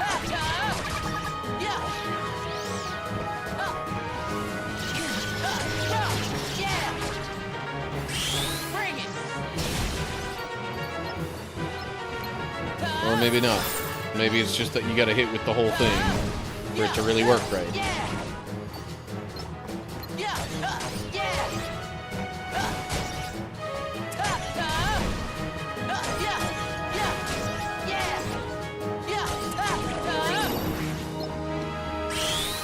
Boom.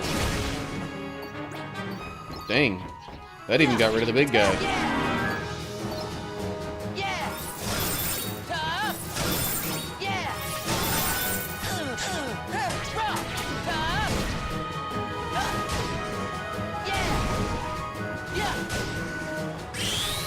Boom.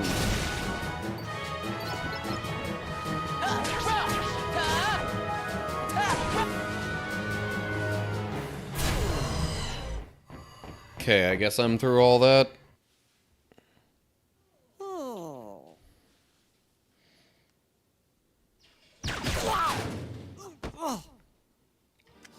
I don't know how you did it, but you won't get away again. You haven't fooled me. You can bat your eyes all you want at the Grand Councilwoman so she'll reconsider your sentence. But I see you for what you really are. An abomination that's only instinct is to destroy everything it touches.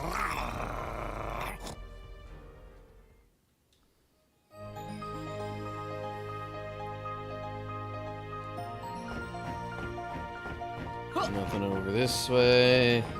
And I assume that's where I came from, because it had my back to that.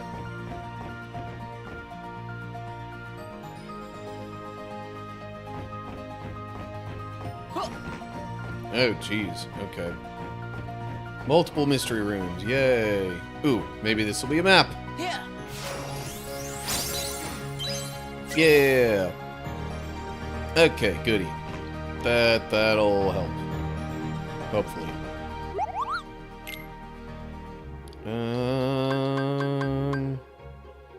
Yeah, don't have enough for Fire Surge there. Honestly, I'm literally just looking through and seeing what I do and don't have in stock. And if there's anything I don't have in stock that I can afford, I'll buy it. But it seems like I have everything. Well, everything I can afford. Okay then. Saving.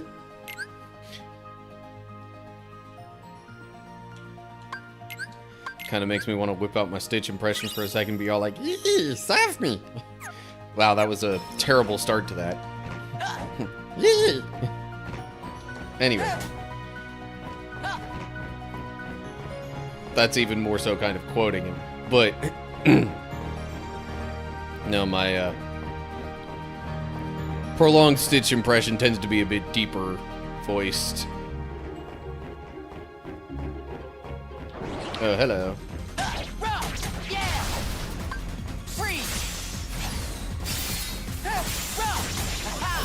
Trying not to fall, dang it. Okay. Hopefully that won't be a problem.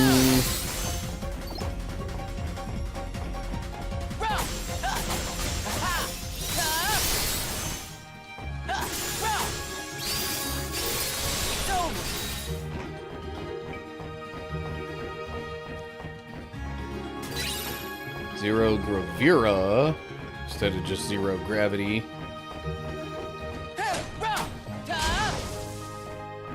No clue what that was supposed to be.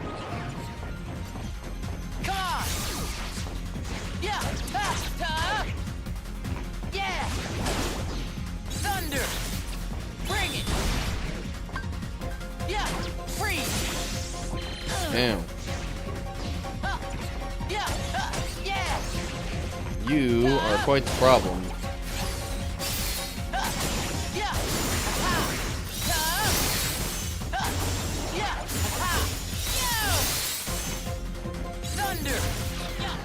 And like that thing's about to explode, I'm pretty sure.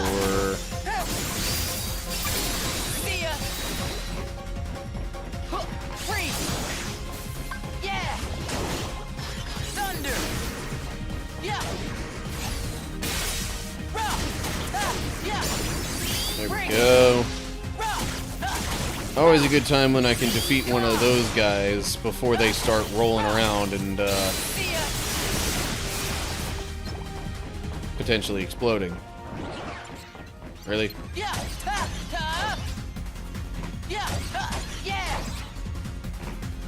Whoops.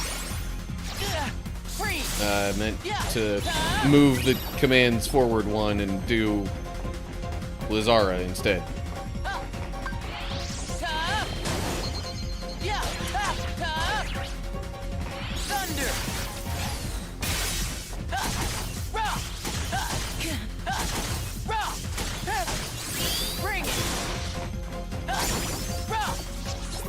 Ow.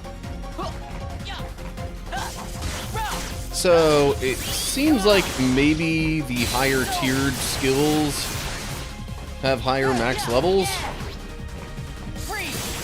Not entirely sure that that's accurate, but it wouldn't surprise me either.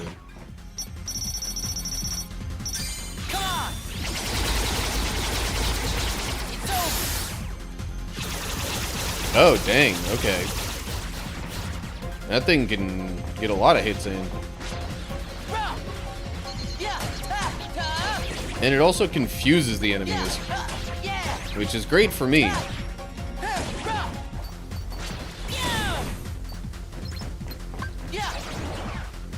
Come on.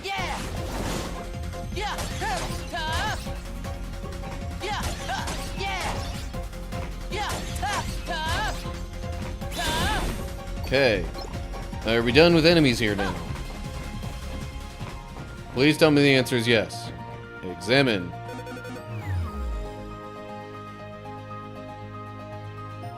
Okay, now what?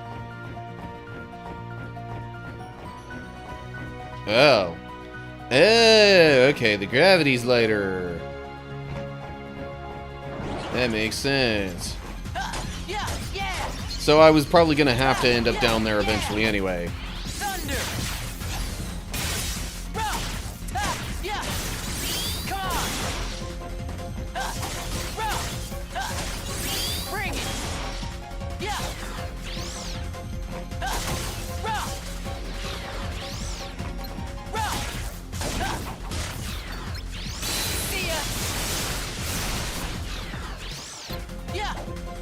Come on. There we go.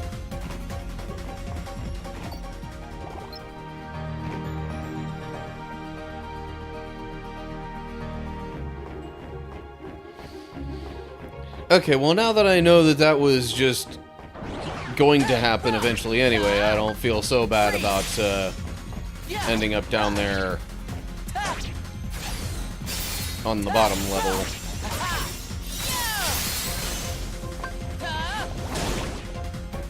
Where'd the other enemy go? I guess it's down there. Whoa.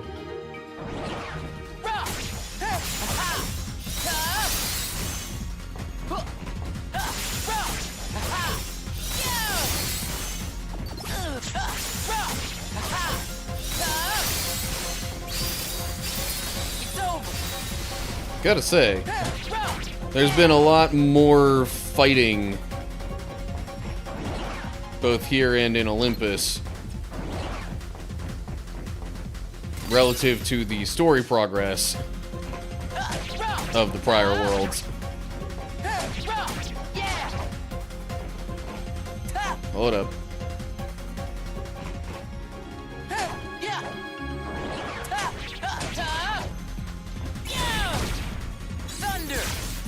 So am I supposed to attack the thing that has the treasure on it to bring it down? Or what?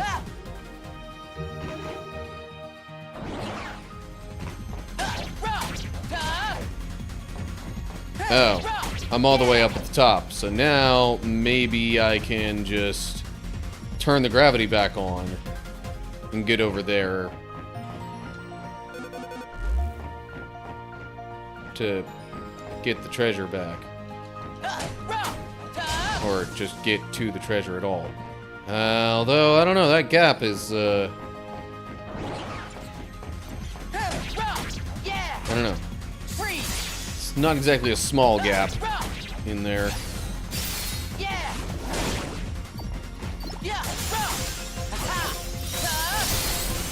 Especially considering there are other ways that I could potentially fall off of here.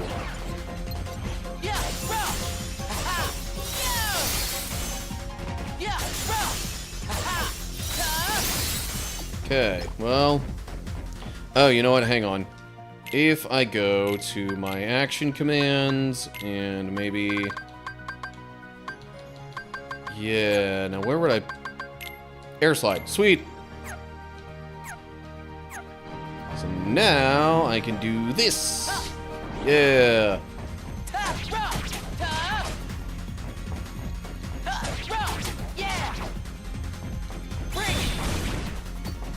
I'm just really trying not to fall off the edge here now.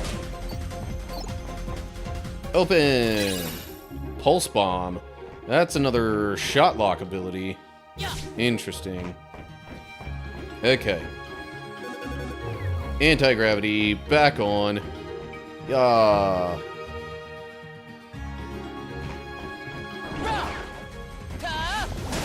Seriously though, this has been a lot more fighting than normal so far for this game.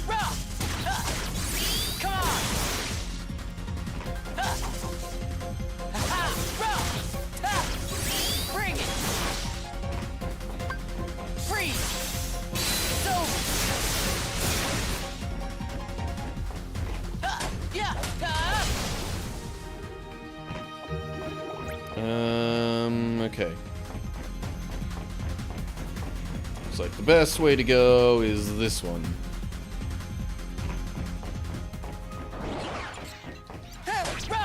Yeah! Bring it! Yeah! Yeah! Thunder! Freeze!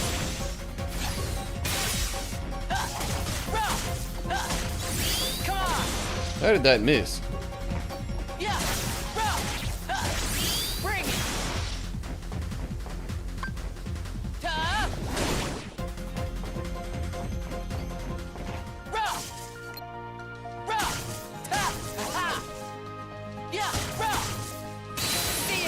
That ought to do it, right? Yeah, okay.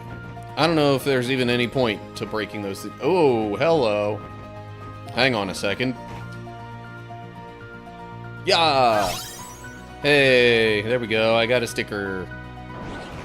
Alright, now I'm gonna work my way back up. Get on out of here. I think I've done enough fighting for the moment.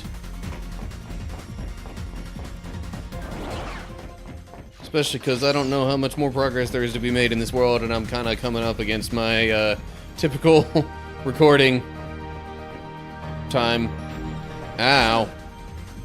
Hey, you. Stop that.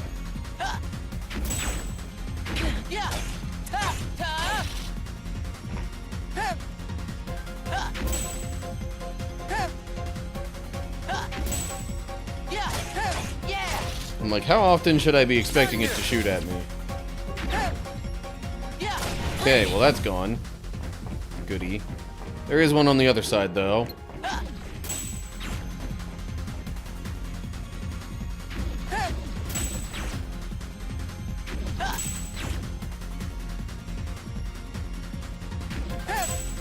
Okay, goodbye. Mega attack recipe? There's definitely some gravity in here right now.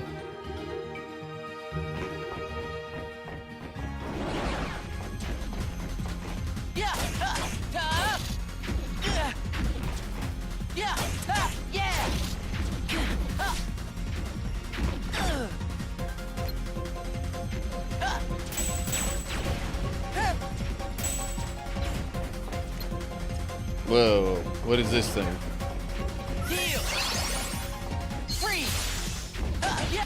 Ow. Okay, hang on a second. Let me try to take care of this first.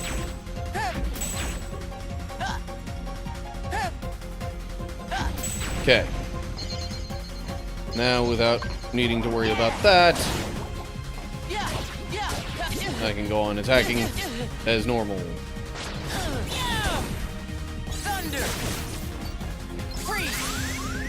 Oh, jeez.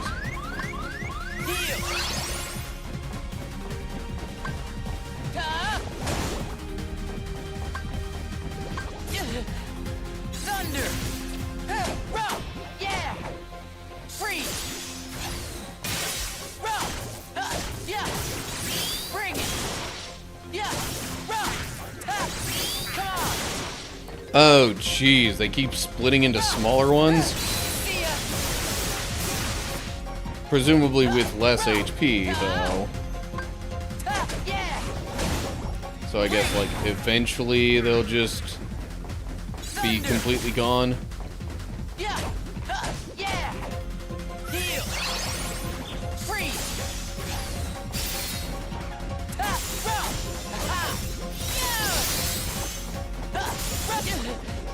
Well, I'm not exactly up against a really strict time limit today as I'm recording this, so maybe this episode and the next one could afford to be a bit longer than normal.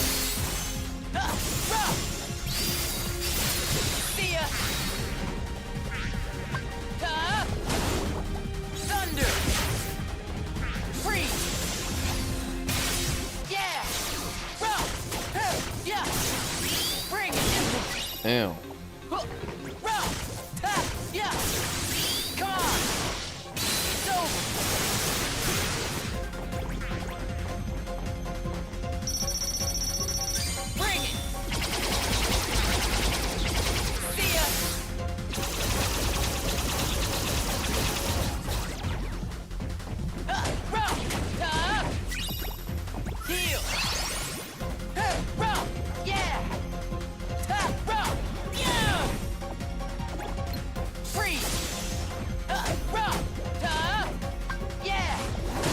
Okay. Those enemies are finally all gone. The fleeting crystal there. Fire surge there.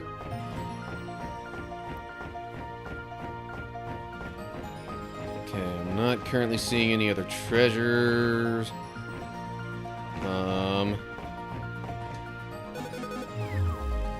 Anti-gravity. Oh, shoot, there was another treasure. I think.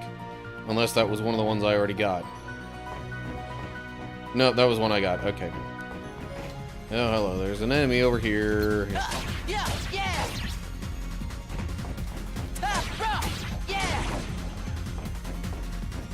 I don't know if I'm supposed to go out that way. Bring it! I would think not. Man. Okay, so now... Yeah... I missed it. Just barely. There we go. Got an ice cream sticker. Yeah.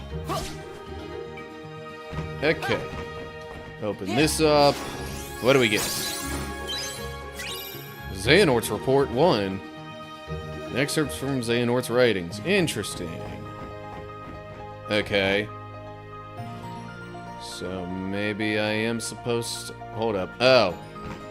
There's another door over here. Maybe I'm supposed to go through that, but these are in the way. So maybe I re-enable the gravity, go back up along... Or jumping up on those, and then maybe... Unverse is still somewhere in this ship. So yeah, can't leave like that just yet. That would potentially have me leave the world entirely, or at least the ship entirely. Okay, gravity's back. Yeah. Yeah, this is the way to go. Probably. Another save point. Okay. Which means it might be kind of reasonable to end the episode there. Probably right before I get to the major boss battle thing of this world. Or I press on. Let's see what's next. See if that looks to be like the main...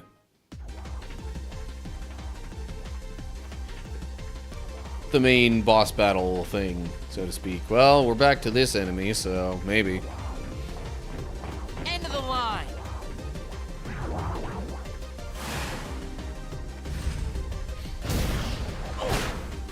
Hey! You shouldn't be here! What is it?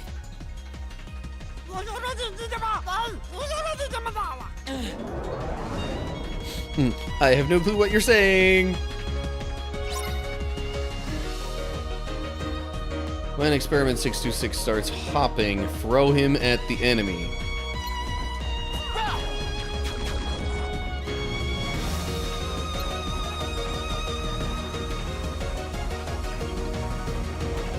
Thunder! Oh geez, that's damage to the ship, I guess.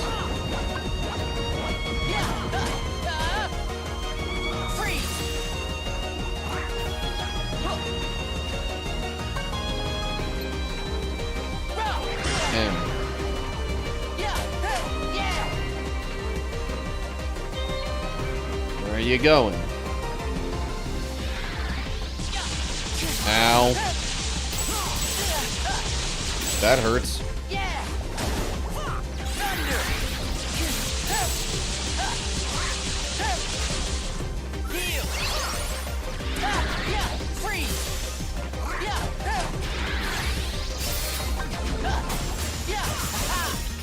It's taking a lot more damage a lot quicker this way, though. Holy cow! That thunder attack is dangerous. I think that's literally the first time in this playthrough that I've had to use a continue. That's crazy.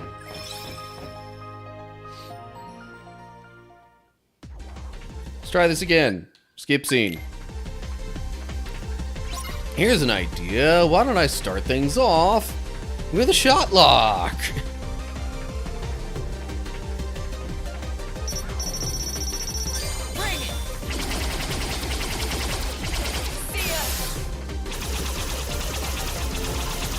Let's...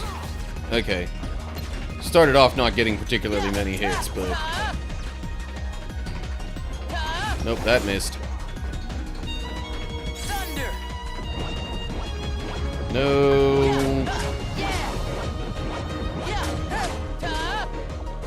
I'm not gonna just let you damage the ship that way. Ouch.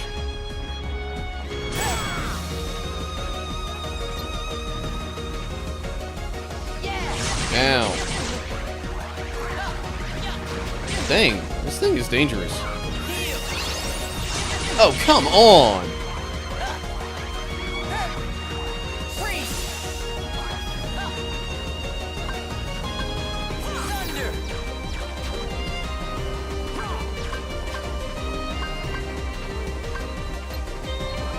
Now, how am I supposed to get up there?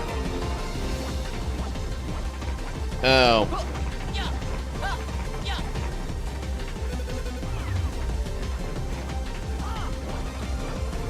Gotta enable anti-gravity, and then, yeah.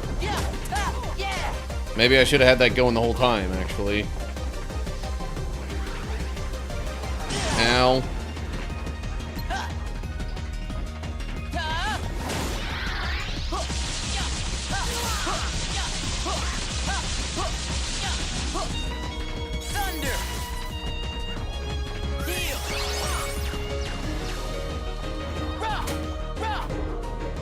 Also, I have yet to see Stitch hopping around.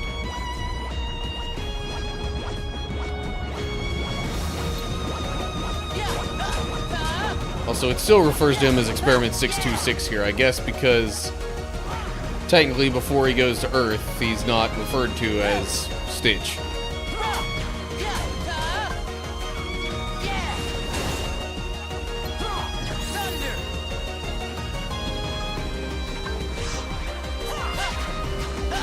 Oh, didn't think it would give me a reversal slash there. Ow. Healing. Oh, great. Now it's invisible. Now it can turn invisible. Lovely.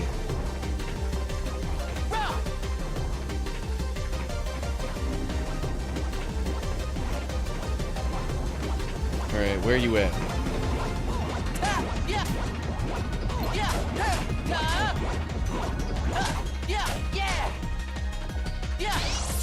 Okay.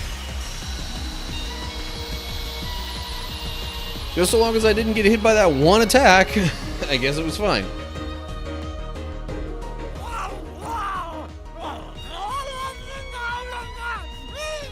It's over. Cut it out.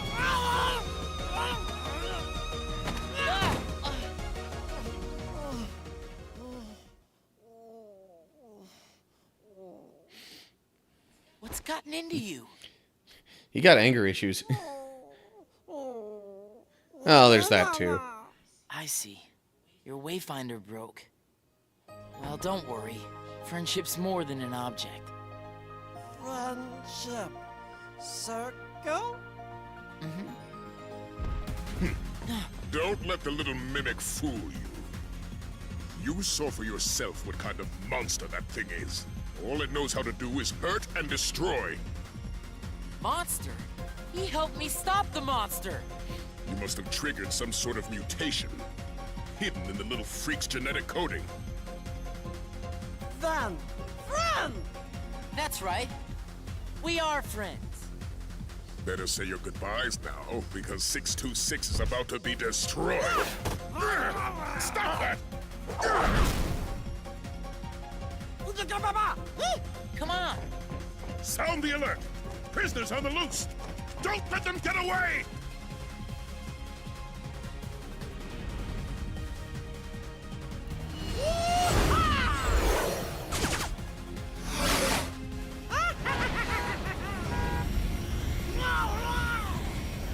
Where are we going?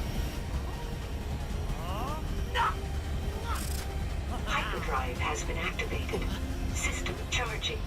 Warning. Guidance is not functional. Navigation failure. Do not engage hyperdrive. Repeat, do not engage. Break formation, get clear!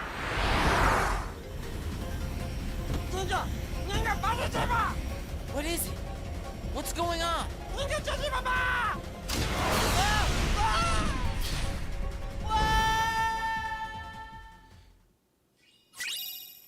Forged to D-Link with Experiment 626. Ooh, Hyperdrive Keyblade. With above average reach that provides a balanced boost in strength and magic. Okay.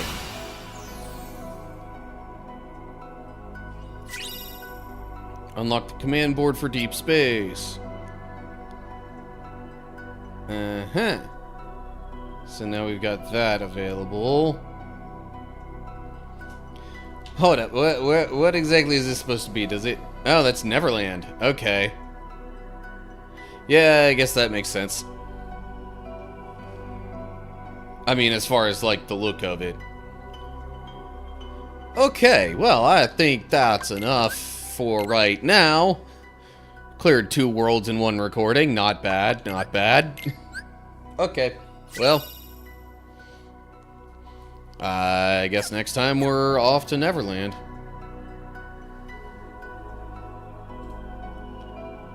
Next recording. Not next stream. I'm continuing to do stuff in the stream. Okay, so I know there were just some ads on Twitch. I apologize for this making things a little bit awkward in that... Oh, it's not even gonna let me run ads right now. I guess it's too close to, the previous ad break. Okay, well then, tell you what. I guess I'll just keep chugging along here. Except for, real quick, I want to look at these keyblades. Hyperdrive, let's go with that. Also, all the stuff in my stock here, that's... Okay, just thought I would clear that out. Maybe make a quick swap on some commands as well. Or maybe not so quick, I don't know.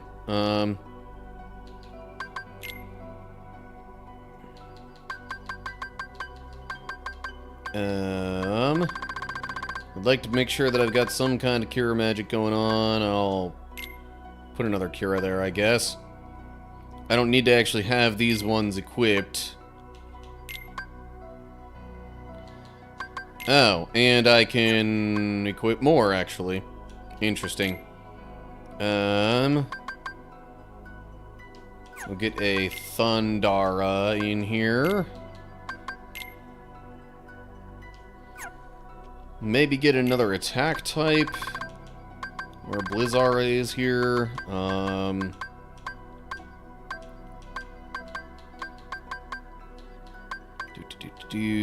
Freeze Raid. Bind. I will turn into... I don't... for continual damage, okay. Otherwise, I'd be like, I'm not so sure I want that. Ooh, but Magnet. You know what? Yeah, let's go with Magnera there.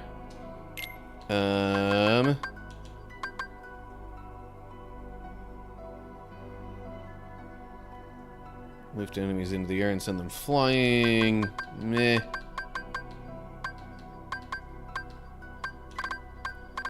I would like some more damaging magic in here.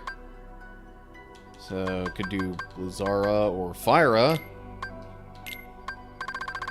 And then maybe at the end of all these, we could have Stopra.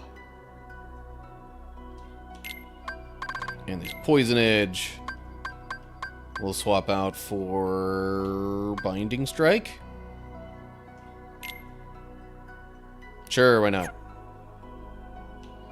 Also, this Pulse Bomb.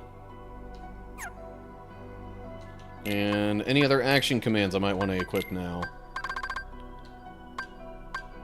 I'm thinking that's a no, although I could equip this payback raid, so at least I'm leveling something up.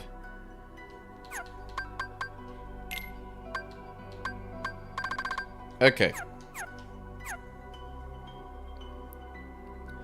Oh, now it's saying it'll let me run ads on Twitch. Meh.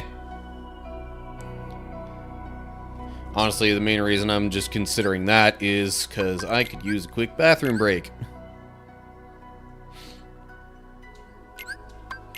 Okay. So, yeah. I'm gonna go ahead and do that real quick. I'll be back fairly shortly.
Okay, so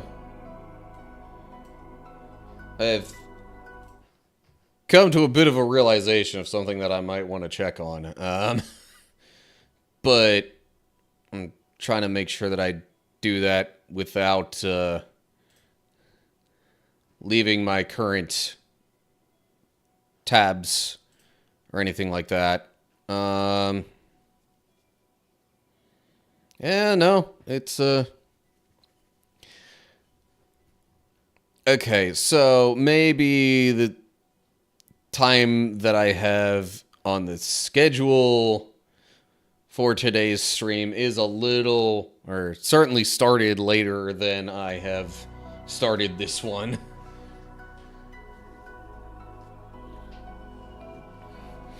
But, like, now we're within the window that it says I would be doing this stream on Twitch. Anywho, okay, so things I do from here should be uninterrupted by Twitch ads for quite a while. 'Cause, yeah. I ran more ads And it should be another hour and 44 minutes, according to Twitch, before any more kick in. Yeah. So now I got D-Links with Zack and Stitch.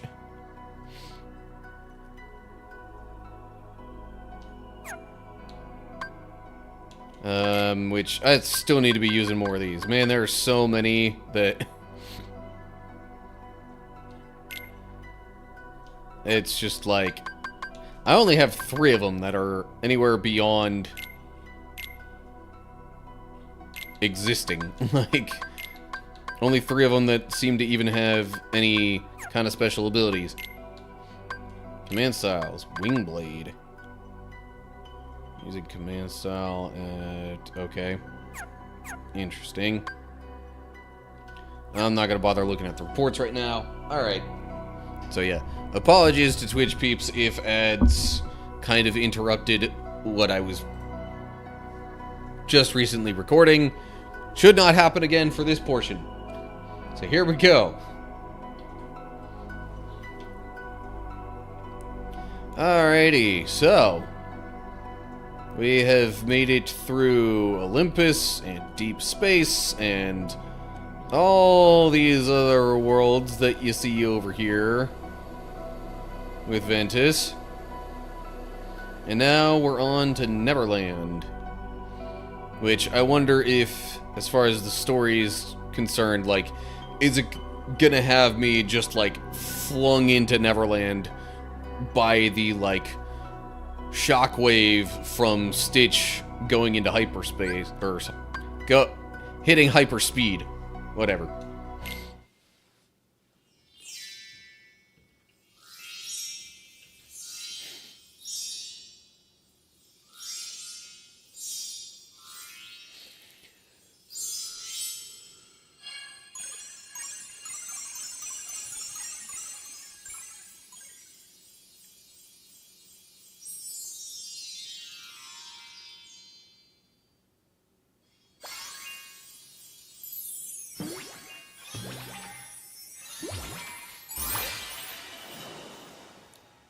Okay.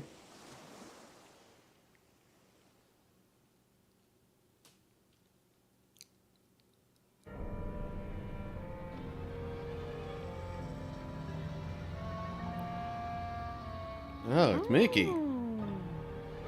Huh?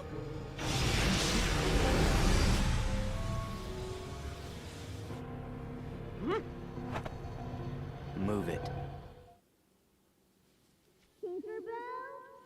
And Vanitas.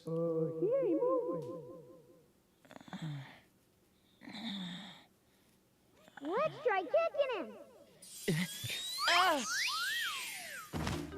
Who are you? Name's Ventus, but everybody just calls me Ven. Huh. Guess when I sat down to rest, I must have fallen asleep. But where'd you come from? Well, you see... All right, we're going. So long, Ben. Hey, where are you guys off to?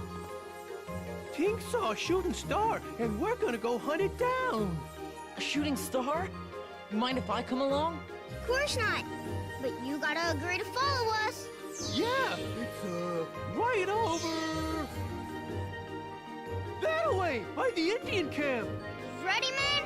Forward, march. Okay. I'm like, is it gonna force me to keep up with them? It doesn't look like it. Yeah, hello. Yeah, so between bits of recording, I have changed some of my commands. I also changed Keyblades out. Gotcha.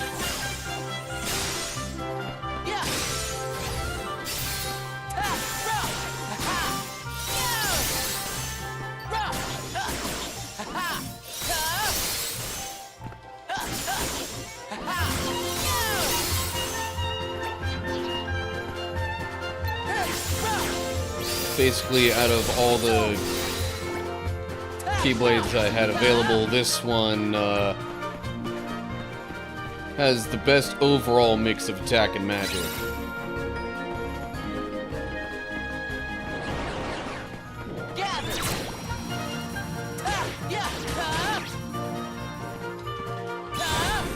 Okay, Heat Slash only works on the ground, apparently.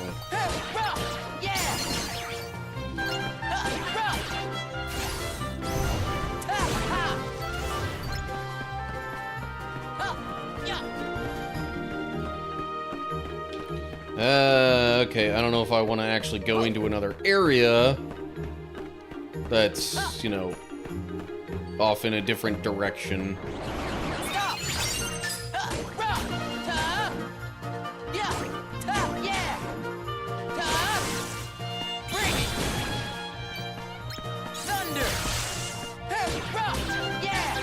Okay, these things do not take much damage from thunder magic, it seems.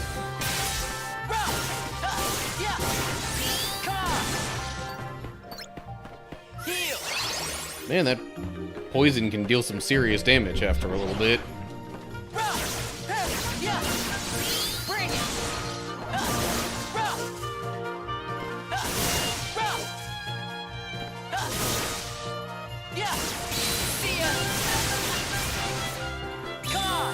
That's not the direction I wanted to throw that in, but whatever.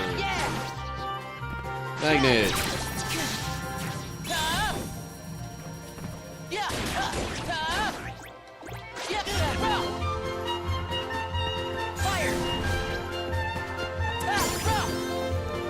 Dang. Okay, 3 commands leveled up at once.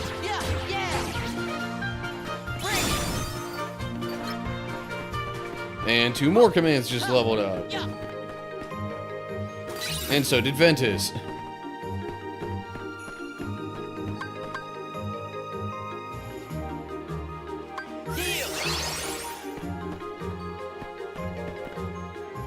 Oh, I totally didn't think it would actually let me do that. Great. Now where do I go?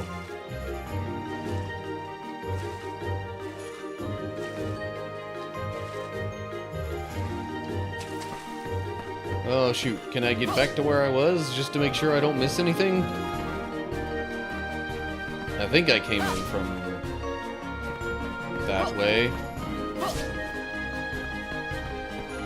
Sure. I mean, since it gives it a name, I'm gonna assume that's a yes.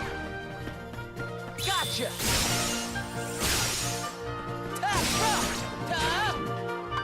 Fire!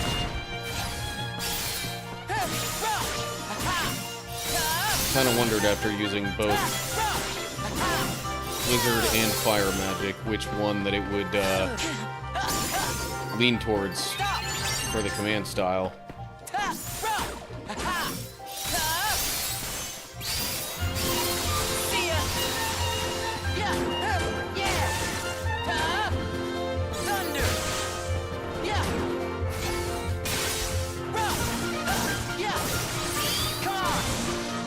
I have no clue what this enemy does. And I'm not sure I want to find out either. But I fell. And, need to get back up on land. Once again. Honestly, it doesn't seem like there's a whole lot over this way. Oh man, he's fully healed now. Bit of a bummer. But I mean, I guess it shouldn't be too surprising or anything.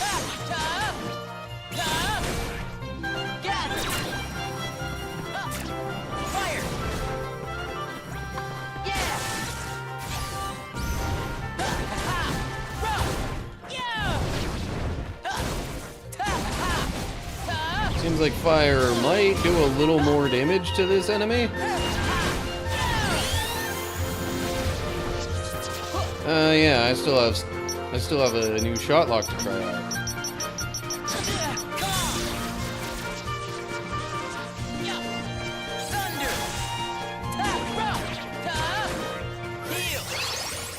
Gotcha!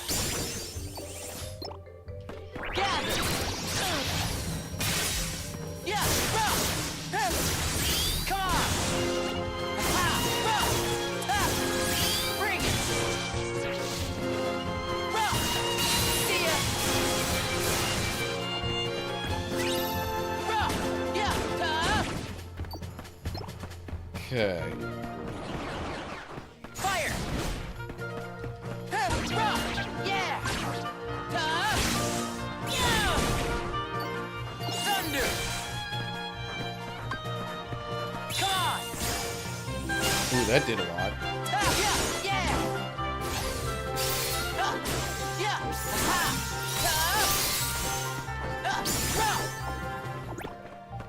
Not totally sure what determines which, element deals more damage to that enemy. Okay, before I continue, I would like to explore more of this area.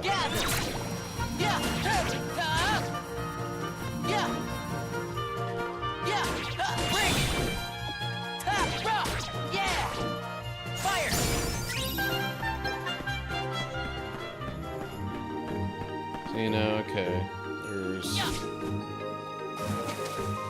this treasure over here, which is an elixir. Nice.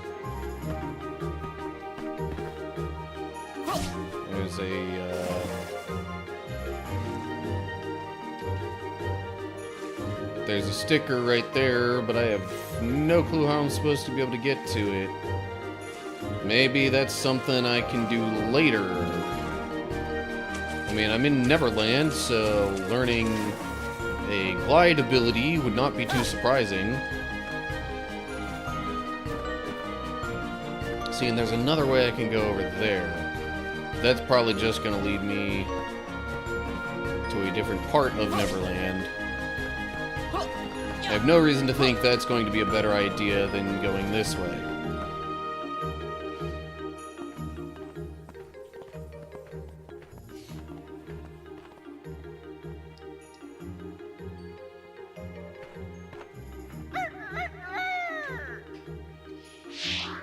Peter Pan! Who do we have here? Never seen you before. I'm Ventus. Call me Ven. Well, if you say so.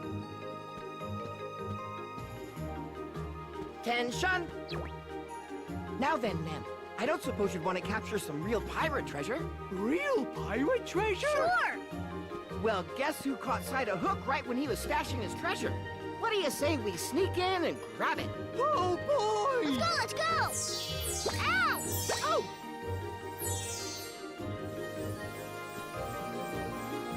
Tinkerbell?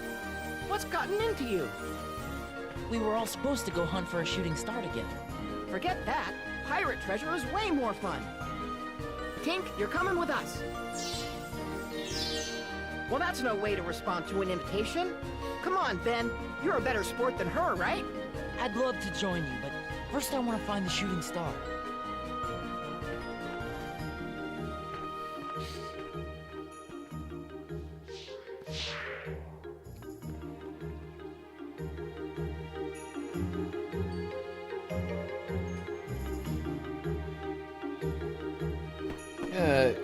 No problem. Stop! Yeah! We're only encouraging thievery here. Yeah! Thunder! Bring it! Come on! Yeah!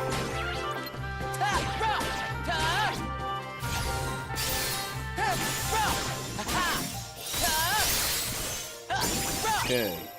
Goodbye to you. Any more enemies around here? Yes, indeed.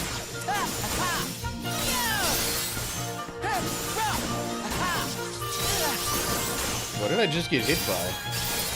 I mean, probably a different enemy than this one.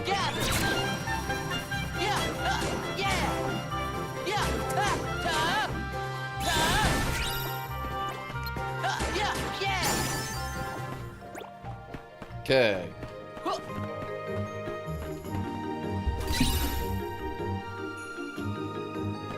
I totally didn't even see what I got there because I was adjusting my microphone. Oh. Didn't realize that would lead to anything, but sure. Alright. Anything here I might want to buy real quick? Mine shield. Is that a row of explosive magical traps which stun enemies when tripped? Huh. And mine square.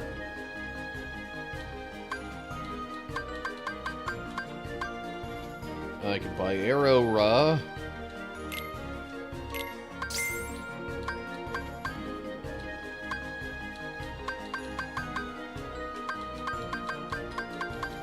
Otherwise, it seems like Ignite is still the only other one I'm missing. Well, okay, also Stun Block and Counter Rush.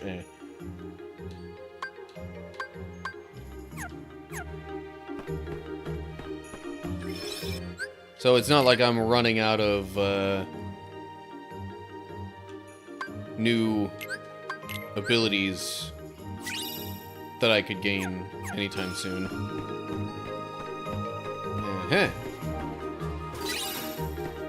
More treasure. Cool. How do I... Oh.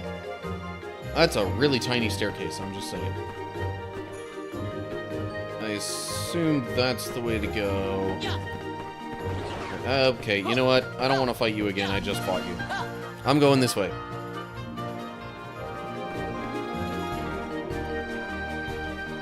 Oh, there's also a save point here. Seems a bit redundant.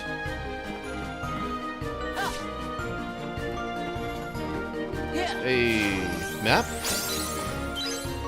Alright. Yay for map.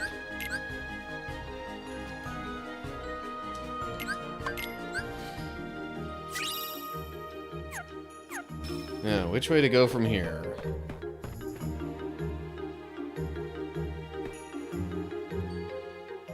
Oh. Okay. Guess I went the right way.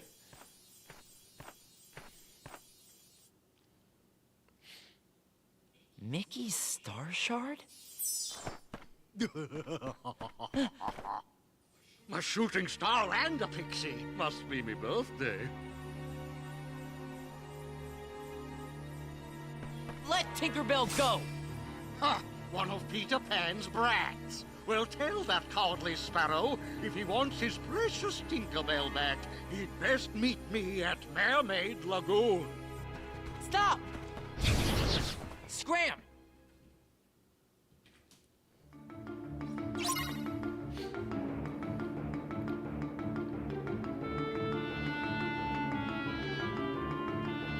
Come on! You're in the way.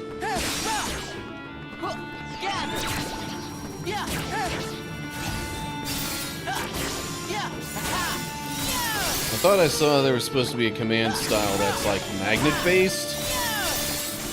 So one of these times maybe I should try a little harder to like just use magic and then other normal attacks. Oh, hello. What is this? This is different. Oh, maybe this is the one.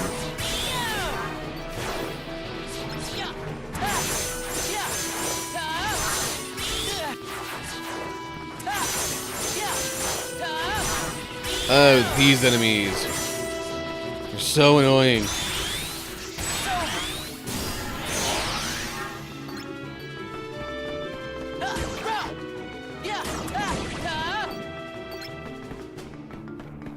Fire!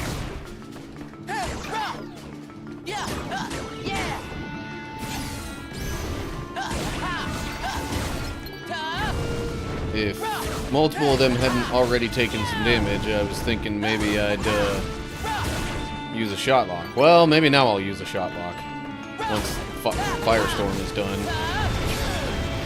Ow.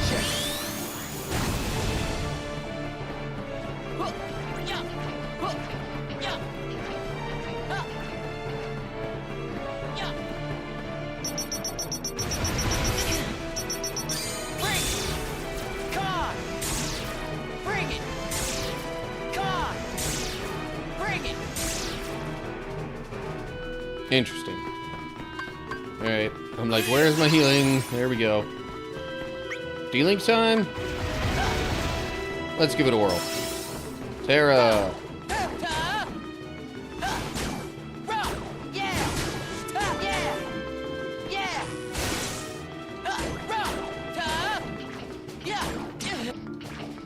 Ow.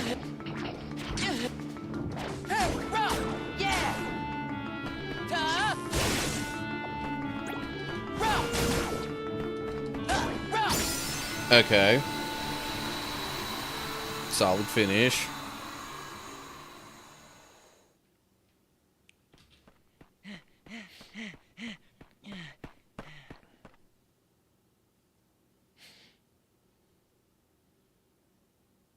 I lost them.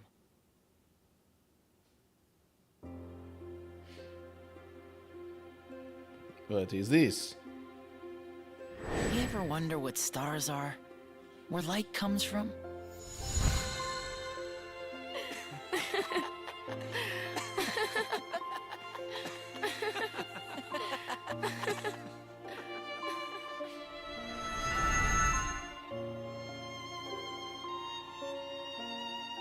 Look out below! Peter, help! Tinkerbell's been pixie-napped.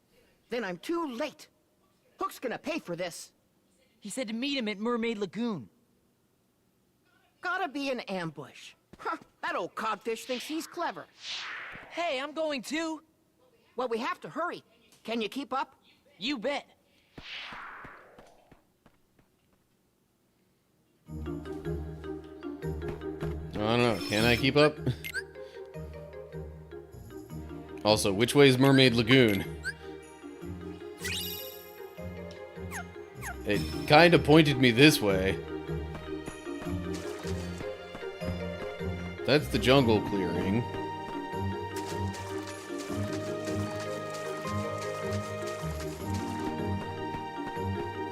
Okay, that is definitely not Mermaid Lagoon.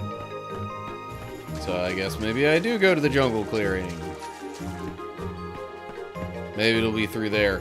It would make sense if it was the other place I saw that had a bunch of water. Bring it.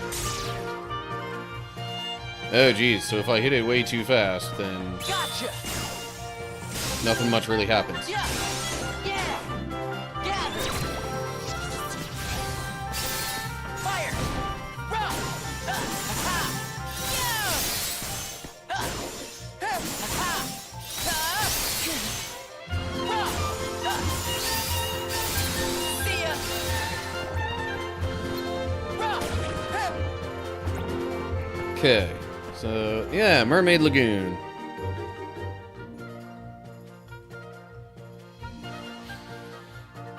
Eat it, man ahoy!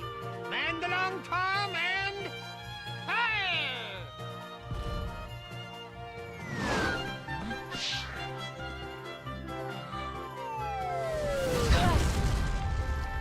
Why did they stop? Cannon fire. Where's it coming from? On the water! Over there!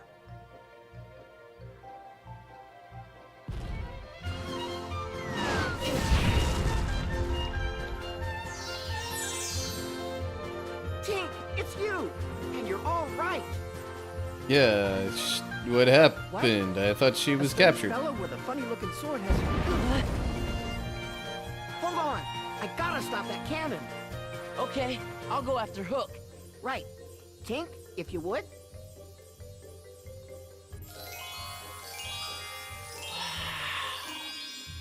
What? It's pixie dust. Bet you feel lighter now, don't you?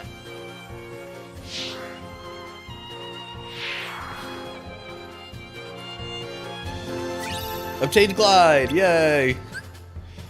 Press and hold B while jumping to glide. Yeah, okay. Do I need to equip that? I totally didn't even see what that said. Glide!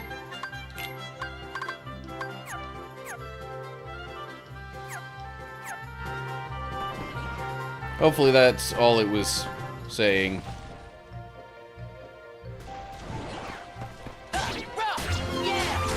Okay, I'm not gonna ignore, like, all the enemies.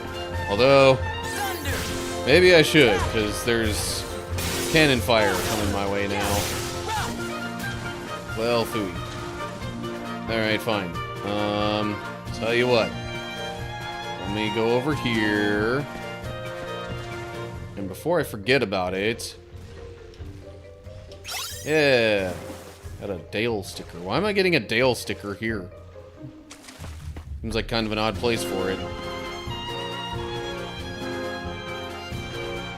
Okay, can't just head straight through there. So how exactly am I supposed to get to them?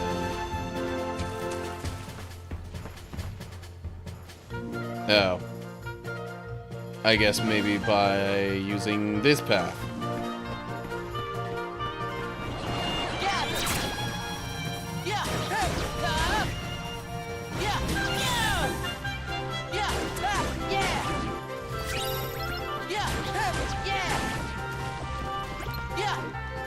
Come on.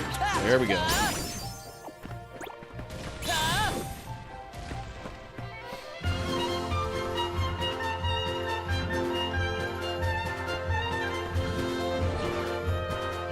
Fire! Stop! Yeah! Well, that probably missed entirely, didn't it?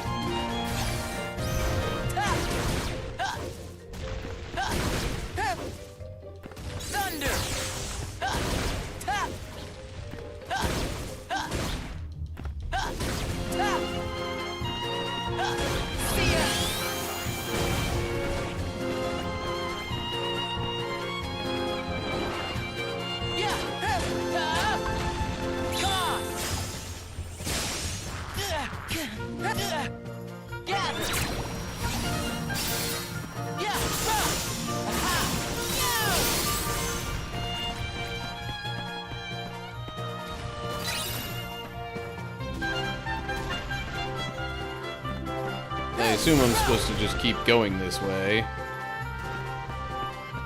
But it certainly doesn't give me the space to, like, you know, glide all the way out to Hook's ship.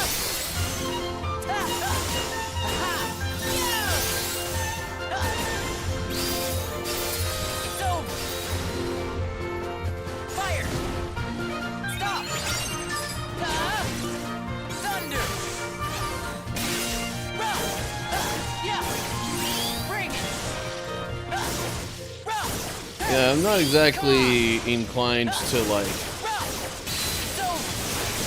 redo a whole bunch of fighting that I might have done before. But any new enemies I encounter, I'm still gonna lean towards fighting them. Nose is itchy.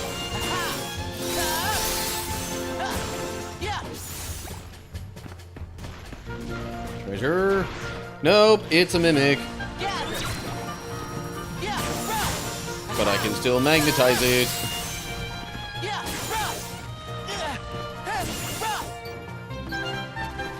This is treasure. Okay, so duly noted, if I see any large chests that look like maybe they don't belong there,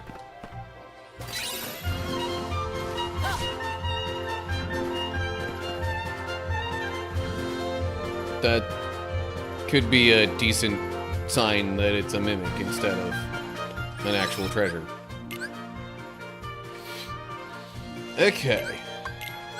Saving here.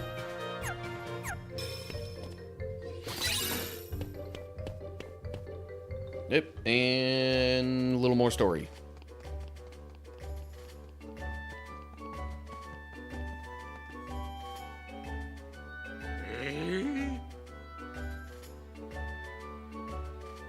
Alas, and so passeth a worthy opponent.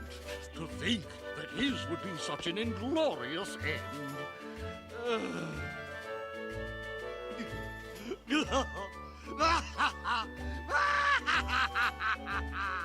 At last, that scurvy brat will never trouble me again. I wouldn't be so sure of that, Hook. Slog on the eyes. No, don't tell me.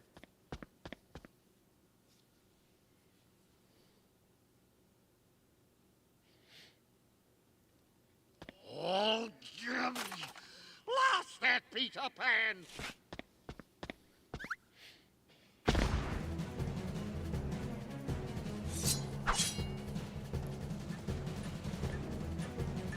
Oh, that's solved. No, not again! Stay away from me! I don't think so. Okay. Defeat Captain Hook. That's all it says. Am I supposed to knock him into the water at all, maybe?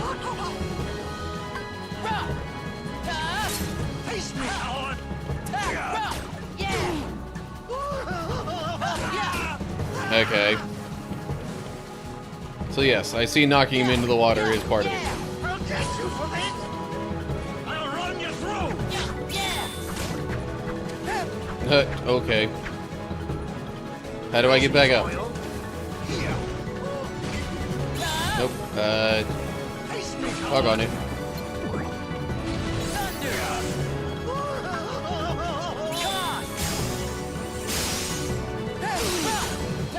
Face me, coward! Fire!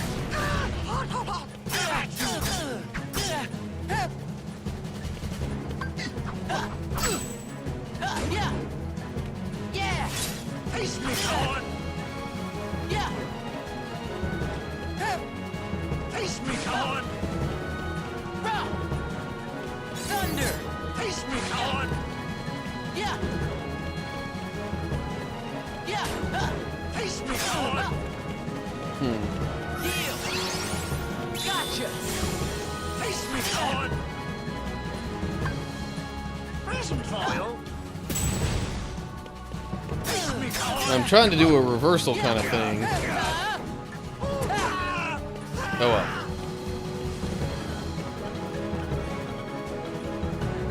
You scurvy brat! Fire!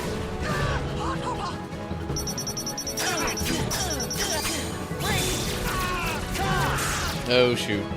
I forgot that one worked like that. Oof. Okay, need to heal, need to heal. Face me, coward! Fire! Here! Yeah! Face me, coward! Thunder! Present foil!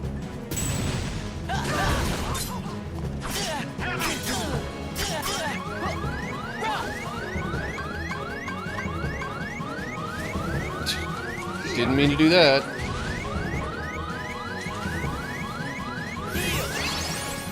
Here! Gotcha! Face me, coward! Face me, coward!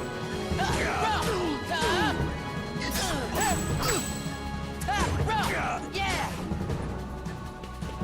Face me, coward!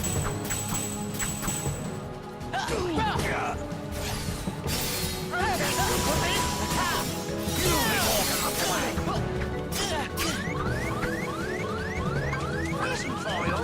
I'll run you through! Oh, come on.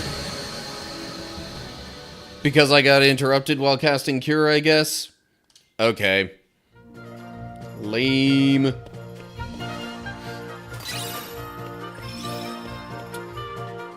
Now it's suddenly getting a bit harder.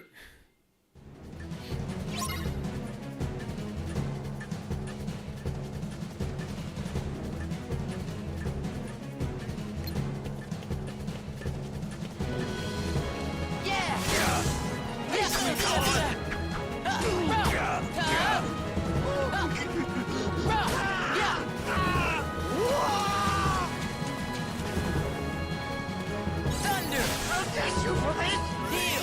I'll run you through!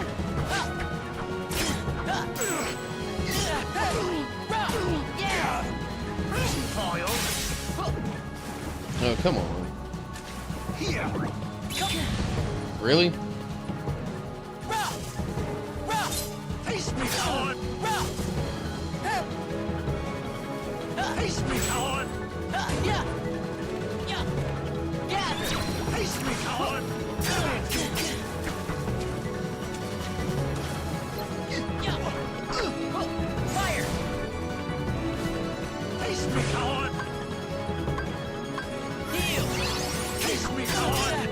come on.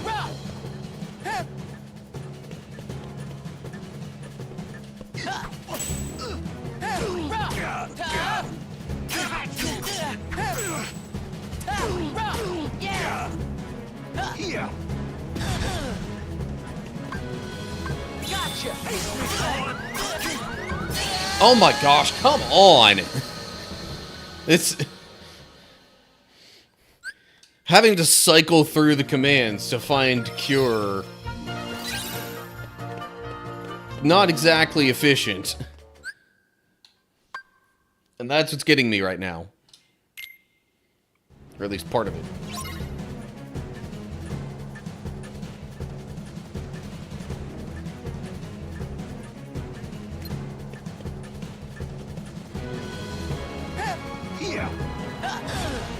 Come on!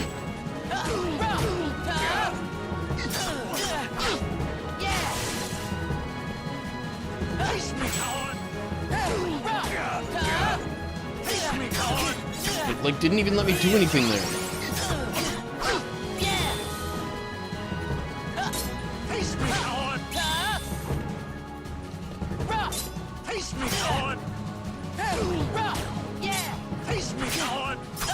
Come on! I'm trying to do the whole reversal thing.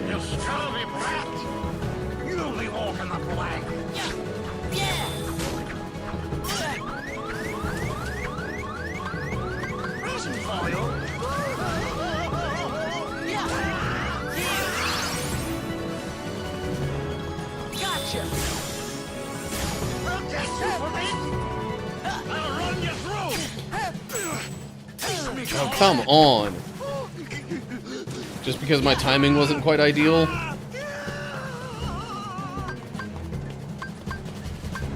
You scurvy brat! You'll be walking the plank!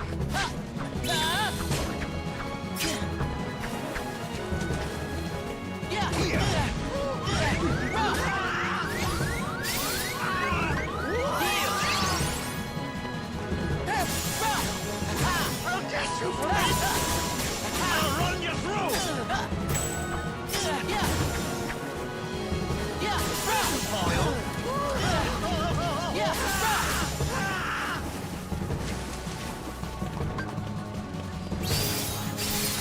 Scurvy brat! You'll be walking the plank! Here! Resin foil! Here! I'll run you through! Okay, fine, I'll just stay down here for now. Gotcha. I'm like, since you're literally not going to give me a chance to do anything else. Fire. I'll get you for that! Okay, stop doesn't seem to work on him. You'll be walking the plank! Which I really shouldn't be surprised by.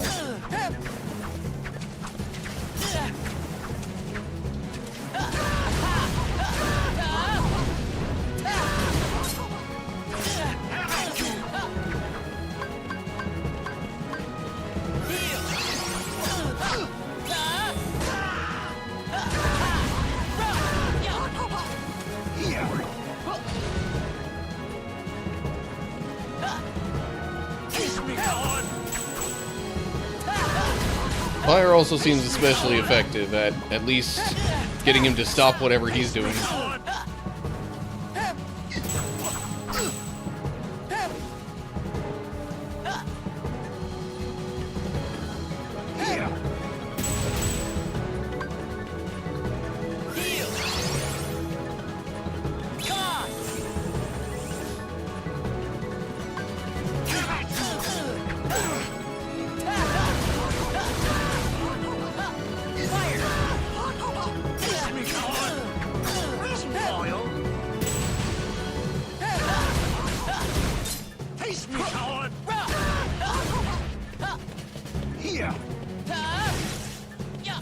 Thunder. That didn't quite work. Gotcha.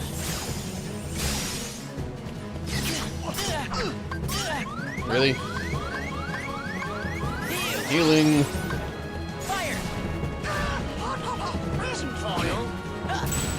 Haste me, Howard! Yeah.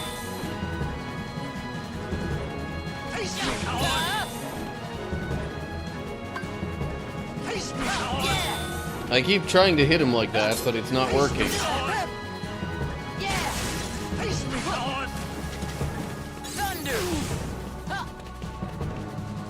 Oh, come on.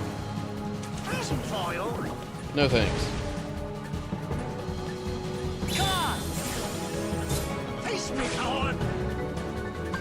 Fire!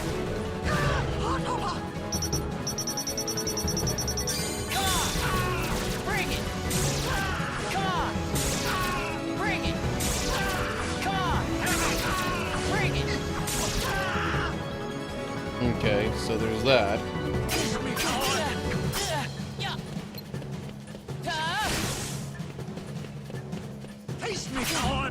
Thunder!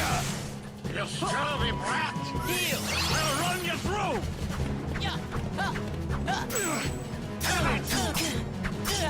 Here! Gotcha! Face me, Lord! Fire! Prison foil! Face me, coward! Thunder! Fire! Heal! Come on! Okay, getting there. Fire!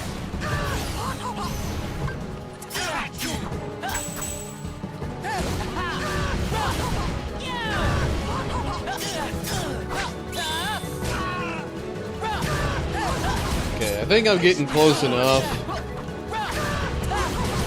that I can just focus more on attacking. Okay, finally. Jeez. That was, what, the third or fourth attempt?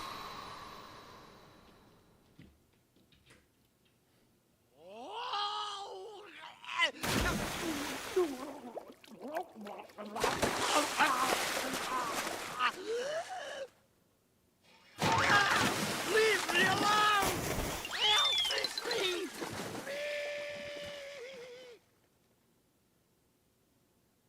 Ahoy! Look what we brought! It's a pirate's treasure chest! Treasure! Yep, the same chest I told you about. We snatched it right from Hook's hiding place. Huh? How come it's empty? Sorry, but we lost it, all the treasures! How? Oh well. That's too bad. Who needs it? It was probably just full of dumb old jewels or doubloons or something anyways. We could just put what we treasure in there instead. If you wanna. Yeah, that's perfect. Instead of filling it up with jewels and gold and stuff, we'll put in what's truly special to us, the real riches.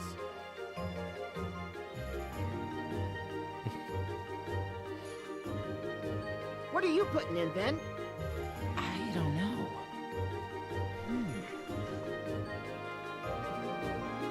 How about this? What is it? It's just something that one of my best friends gave me. So it's like a keepsake, huh? You sure you want to part with something that's special? Yep. I don't need it if I've got Terra and Aqua. Our best memories are still ahead. All right, then. Next time you visit, we'll have an even bigger chest waiting. Enough for all those treasures, and lots more. Okay, it's a deal.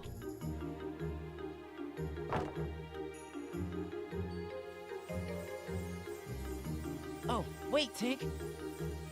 I'm pretty sure that belongs to a friend of mine. Do you think maybe I could hang on to it?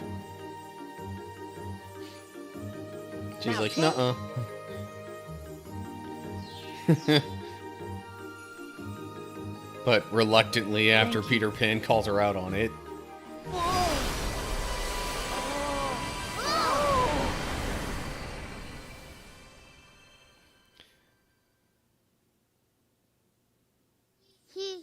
He's gone.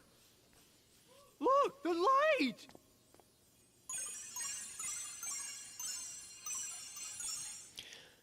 Don't worry, men. That's what no that matter where that was. light takes him, Ben will always have friends waiting So- to meet him.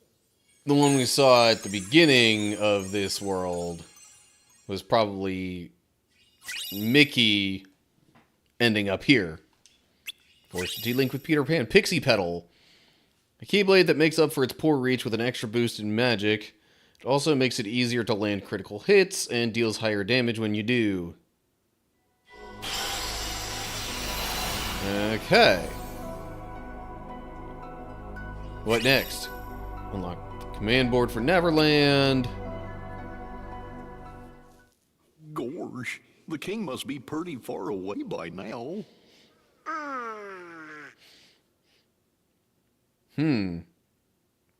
Okay. So they're at Yen Sid's tower.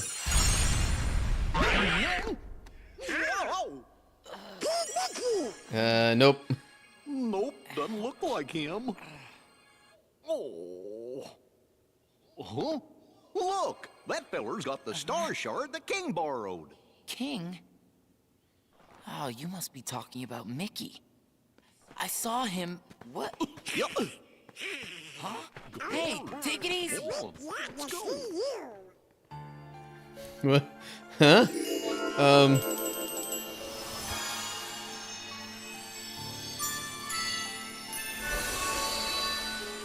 A mysterious tower. I mean, from Kingdom Hearts 2, we already saw that this is the tower where Yen Sid is, or at least ends up. Checking for treasure. In fact, that's something I'm probably going to have to go back to some worlds and do in between recordings. Now that I have so many other mobility-related actions. That's probably going to be a map. Nope. Mega magic recipe. Interesting.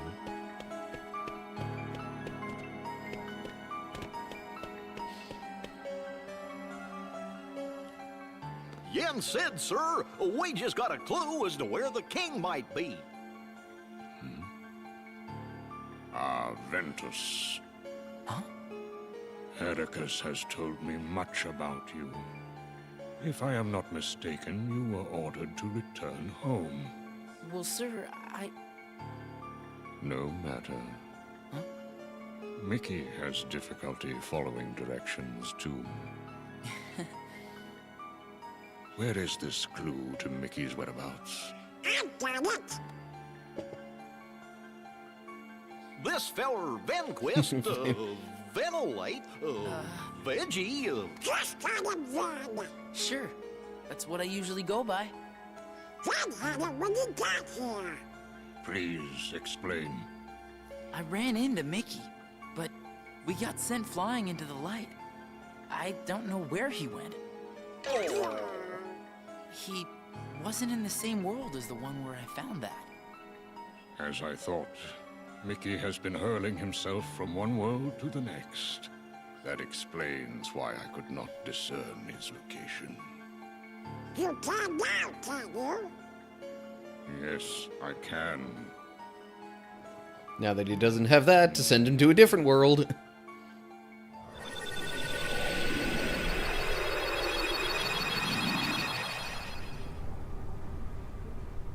Oh. Back at the Badlands? Mickey!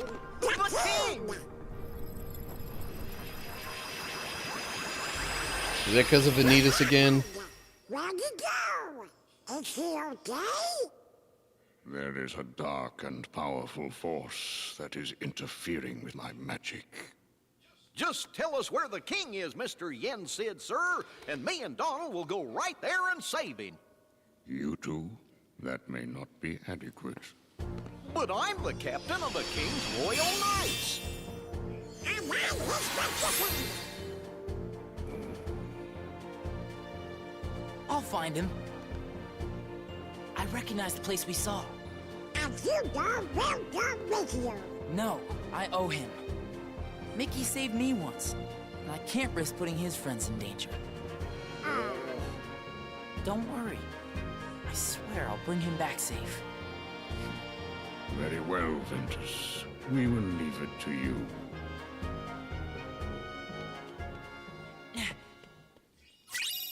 Forged a D-Link with Donald and Goofy. Jeez, getting so many D-Links.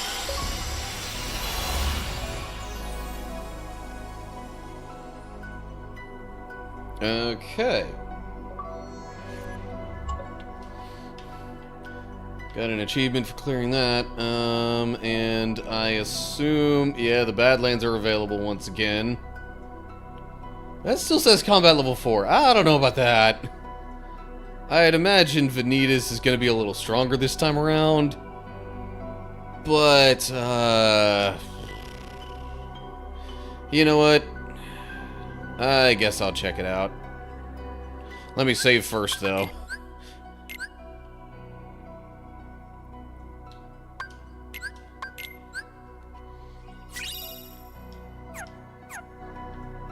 Okay.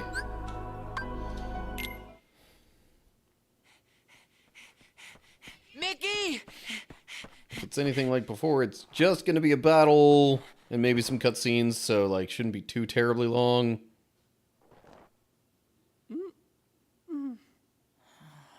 We meet again, boy.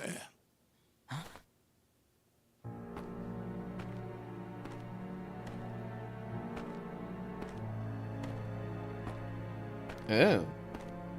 Xehanort. Master Xehanort.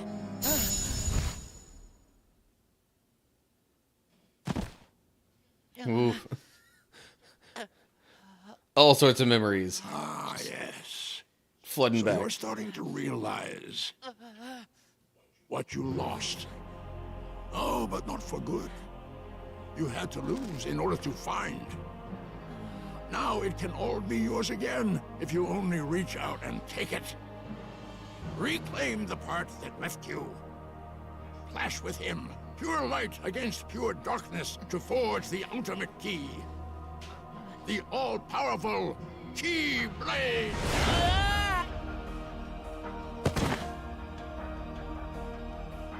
Keyblade? Not the Keyblades you and I carry. Key, a most ancient word. Some say Kai, but the meaning is the same. Death, a letter that spells endings.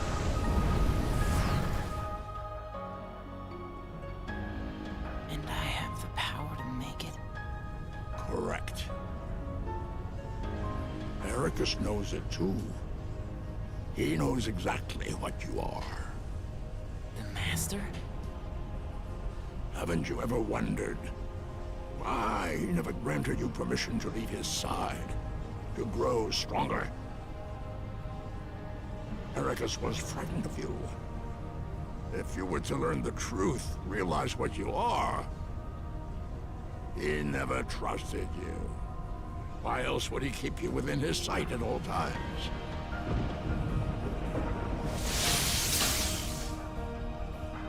Yeah.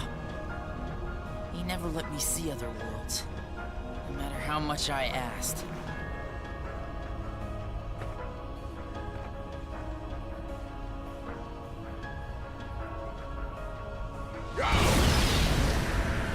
Ask the man yourself. Learn the truth. And remember, you have a greater purpose.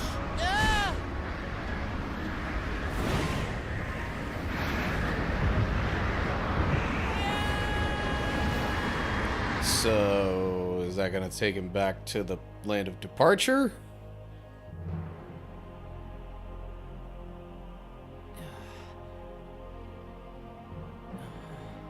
Maybe not immediately. What am I? What has the Master been keeping from me all this time?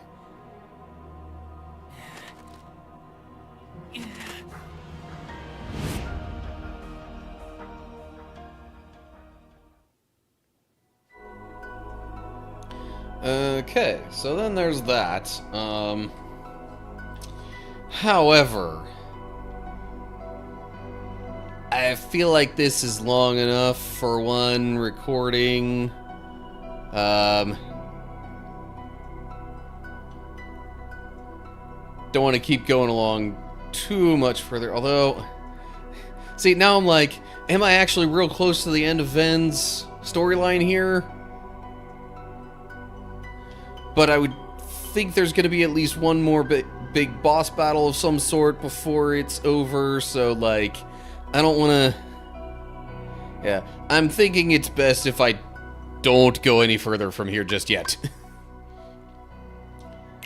So, yeah, I guess that'll do it for this particular episode thing.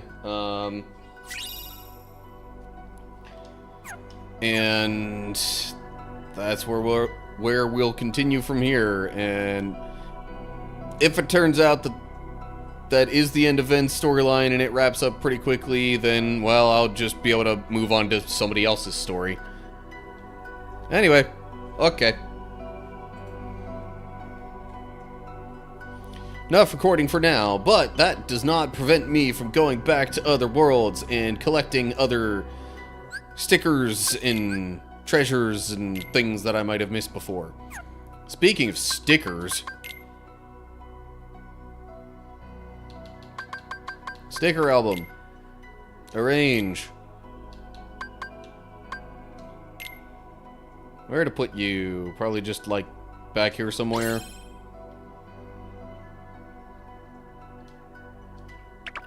So I thought for sure it said those were supposed to be balloons. But I don't know.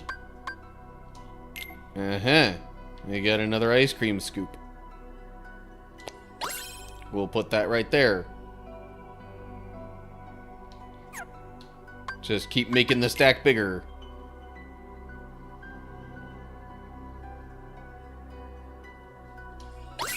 Obtained fireworks. Okay. What is this?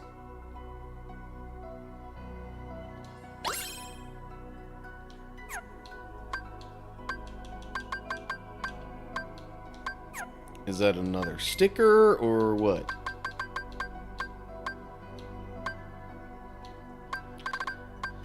So I got the ones in deep space. I'm still oh geez, I'm still missing. Let's see here. 1, 2, 3, 4, 5. Yeah, okay. Missing one in Neverland. In fact, at least one in most worlds. Treasures. Missing a couple of those in the Woodlands. A couple in the Castle of Dreams. A few in the Enchanted Dominion. 2 in Radiant Garden. Multiple in Disney Town still. Interesting. None of them in Olympus, though. A few in Deep Space, a few in Neverland. None at the Tower.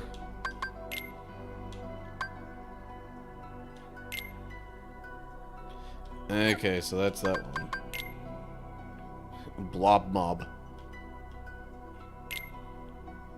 Axe Flapper. Buckle Bruiser. Mandrake. Yellow Mustard. Wild Bruiser. Triple Wrecker. Fortunately, the Triple Wrecker doesn't know that many ways to wreck. Wait for an opening. Okay. Sonic Blaster. Jelly Shade. Okay. Man, that's a lot. But I guess because there were so many of them in that one moment at Olympus. Character files. Main characters. Yen Sid, Donald Duck, Goofy. Okay. Olympus. We got Herc, Phil, and Zack. Yeah, okay. It is that Zack from Crisis Core.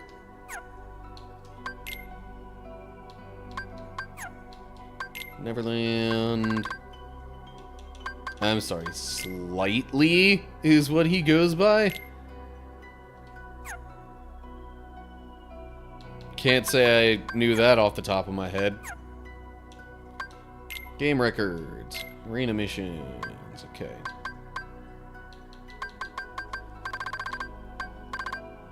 Yeah, so some of these races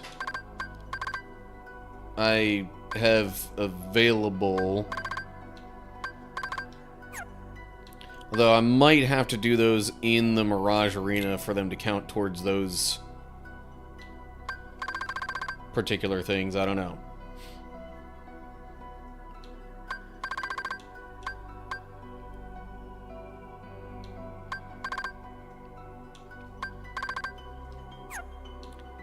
It counts. Okay, right. Man. Sorry about the yawning. Don't know what's up with that. Oh yeah, so we had the letter originally about him just saying he wanted to be at the Mark of Mastery exam. Or saying thanks for the invitation to the Mark of Mastery and being like, hey, let's put the past behind us. Report 1. Much time has passed since I left the home of my youth behind. In the myriad worlds I have since visited, I have gained much knowledge. On these pages, I intend to record a portion of that knowledge and put the course of my life to paper. Upon reflection, my life underwent the most considerable sea change when I arrived at that place. Yes, it began when I found a master, and another I would later call my brother. I found a new home. Then there was the Keyblade. For what purpose was it begotten, and by whom? During my training as one of its wielders, the precepts offered a clear answer. Keyblade existed so that we who watched over the light could protect the world from the shadows. But was that the true answer? Could there not be more to it than that? My heart sought knowledge, and so I sometimes visited other worlds, though such travel was forbidden unless duty required, and found what my heart sought. Uh-huh.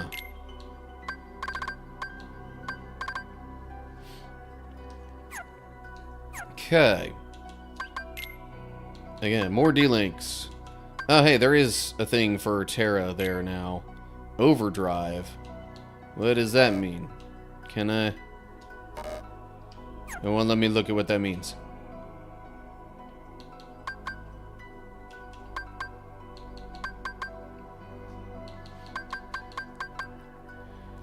We've got so many D-Links going on here. Oh yeah, Pixie Petal.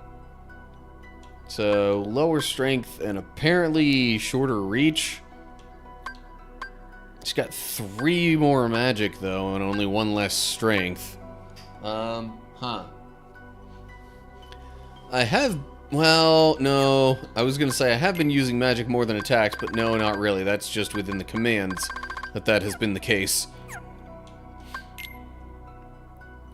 Speaking of commands... Oh, geez. I could replace all these if I want.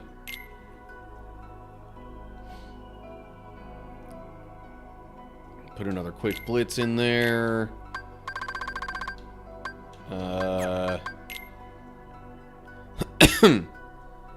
Replace freeze raid with, I don't know, fire surge?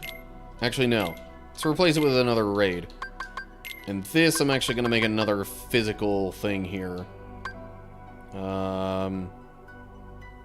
Stun Edge. Alright, now for the magic stuff.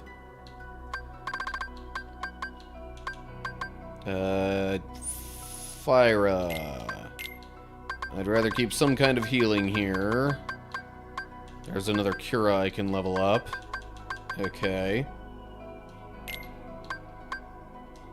Magnera shall become... I mean, I could do another Magnera. Fyra...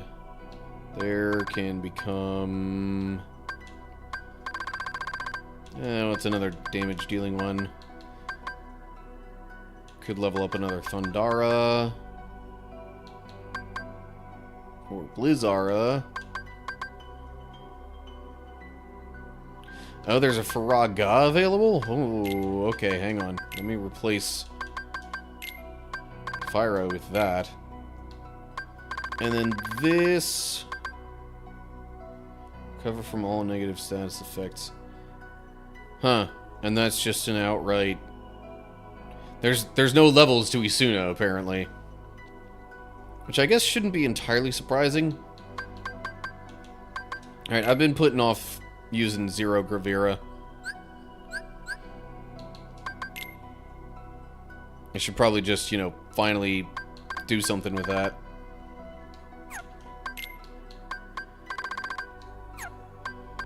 I guess I have everything equipped as far as action commands go. Command list. Treasure raid is new. Throw the Keyblade at the enemy. Causes some foes to drop prize boxes. So, Faraga... Oh, geez. Okay. Hang on. Rather than Magnera, we'll use Magnaga.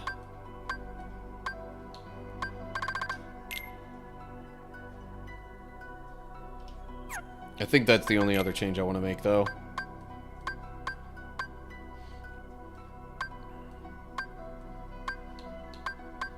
Fireworks. Launch fireworks to celebrate. You might just be glad you did. How do I even do these? Like, how do these even work? I am confused. If I go in here, could I, like, pick one of those? Oh, yeah, I guess I can. Huh.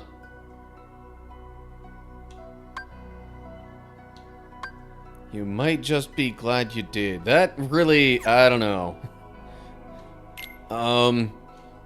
Tell you what, I guess I could give it a try, as I'm just kind of meandering around collecting things.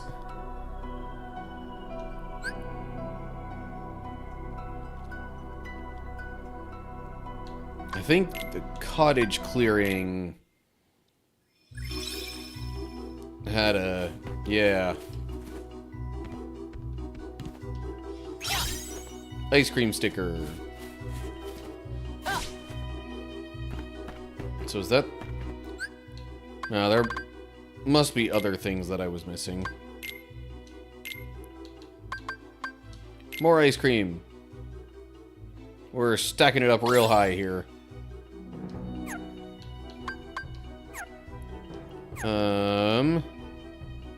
Yeah, sticker album, sticker collection. Yeah, okay. I got both of those, but there are still some treasures to get. Specifically, 2 more. Huh. Wonder where those could be.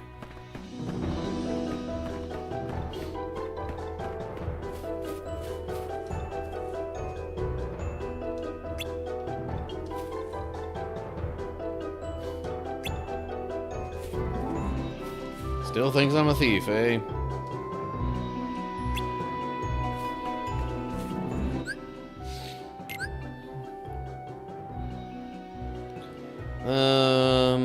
I guess I'll just keep...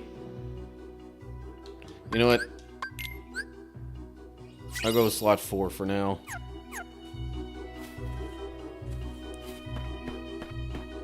So, where might the other things that I'm missing be?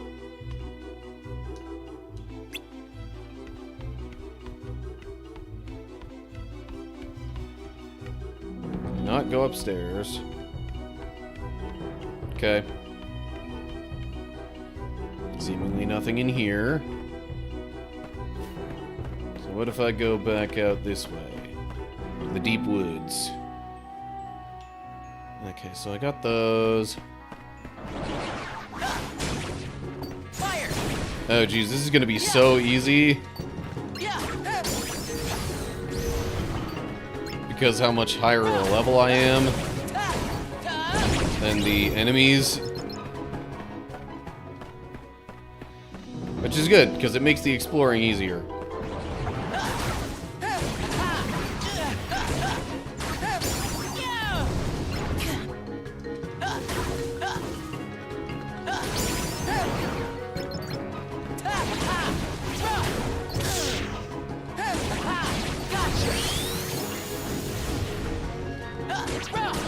You missed! How could you miss? He was right there in front of you. Oh, sorry, wrong world. Come on! Yeah! Yeah! Dang. Okay. I suppose I am also using more powerful magic. And abilities and stuff, I guess. Freeze! Yeah! Yeah! Yeah! Now I'm curious.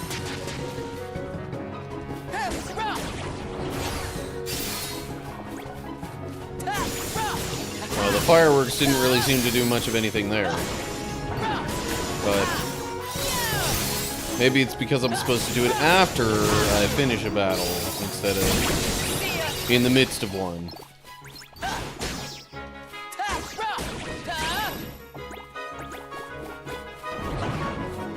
Fire!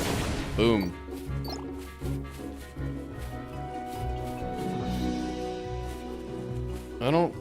Yeah, I'm like, I don't so much remember picking up any treasures here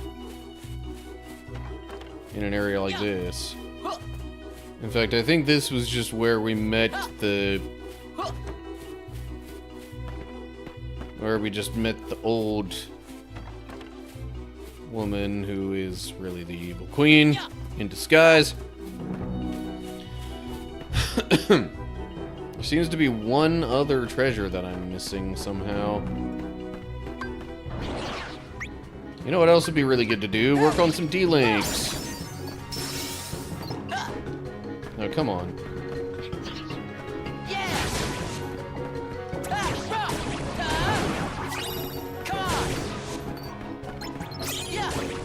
Auto teleport.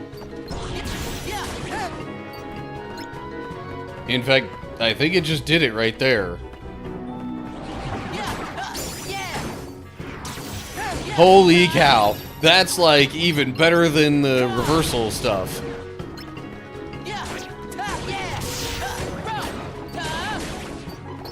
It's like if I'm attacking and about to get hit or something like that, then it just automatically teleports me behind the enemy to continue the attack. That is so good.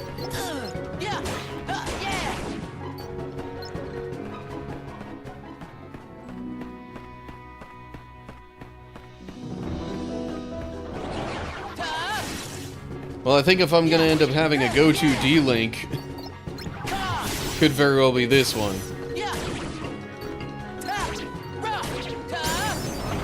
Does it seriously just teleport me like anytime I'm about to get hit? Holy cow, it does!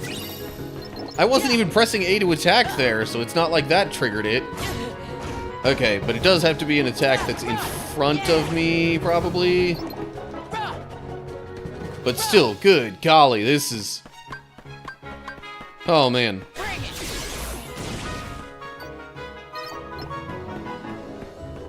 Okay, I cannot trigger my own mines. Good. Definitely would not want to do that.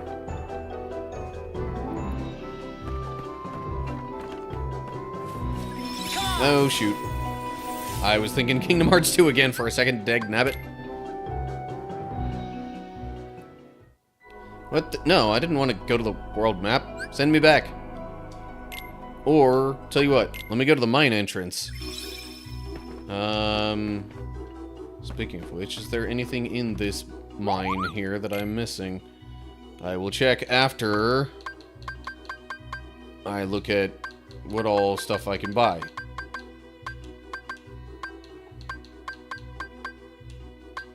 Okay. I see we have more... just more stuff in play, period. But especially more of the, Aga magics.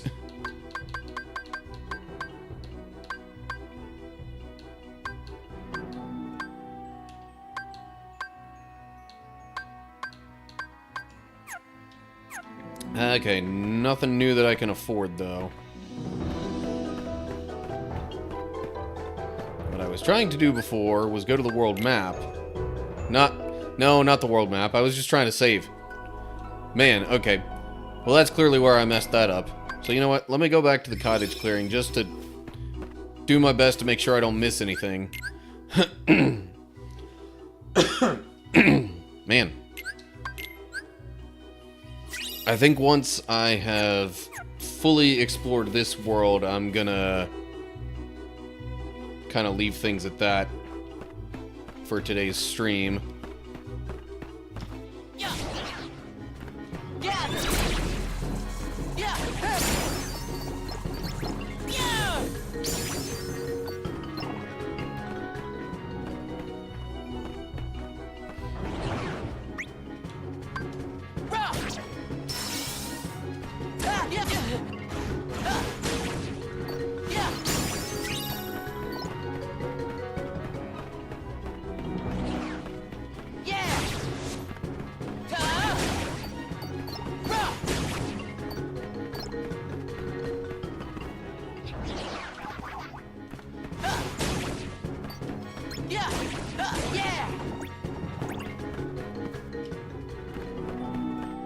Okay.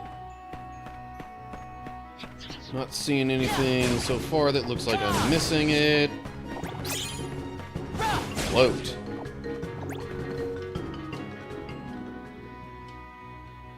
Not entirely sure what float does.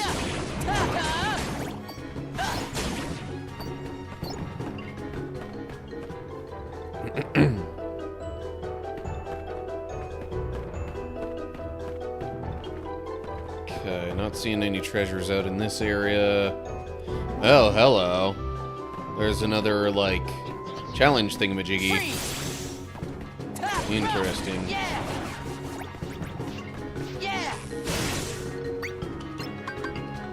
They expect you to use a lot of D-links, don't they?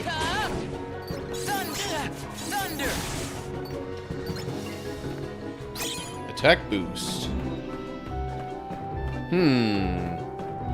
If I had to guess what that does, I would think it means that my attacks deal more damage.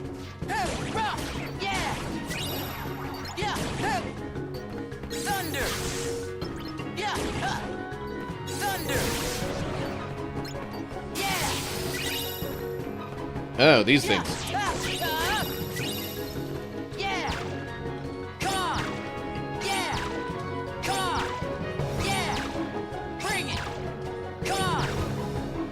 Like, that really doesn't seem to be doing much right now.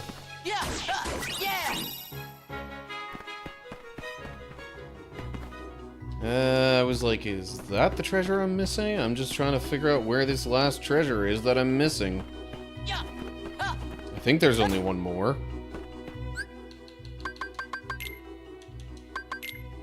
Yeah. Only one more. Where is it?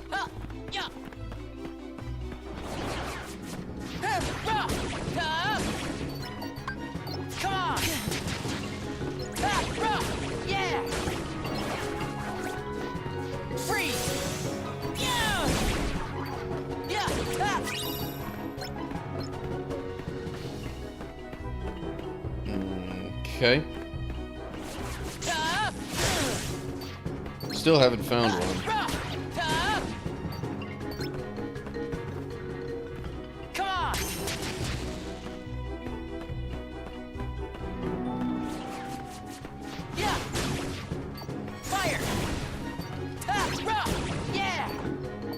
Hold up. I'm like, I know or at least I was pretty sure I saw something different that time, but I don't know.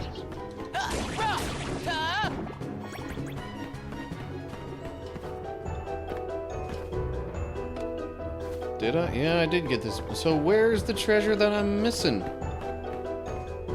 Unless I get it from this.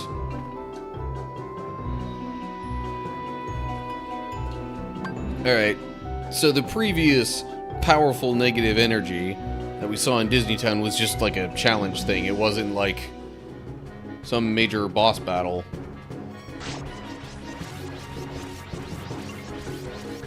The area is shrouded in poison. Attacking the vitality vial will make it release clouds of HP. Use these clouds to stay alive. Okay, interesting.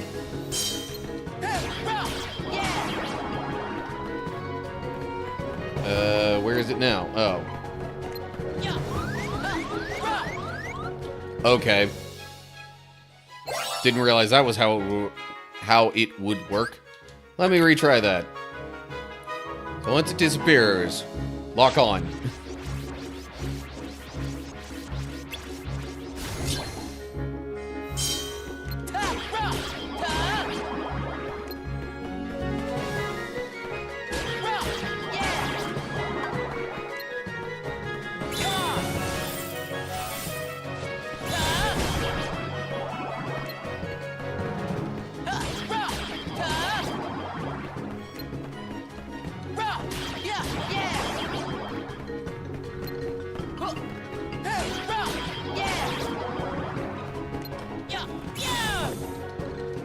Nope. Come back here.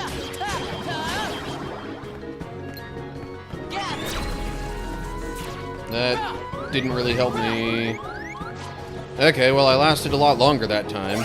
Still only a 1-star rank, jeez. Okay.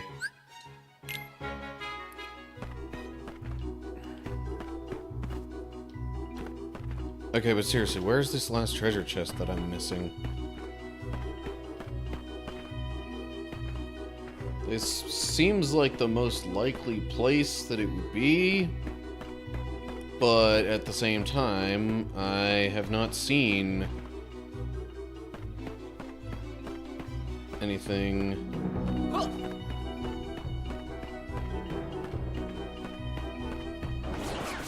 Jeez, I really don't want to fight these guys all over again. But it's kind of going to make me, isn't it?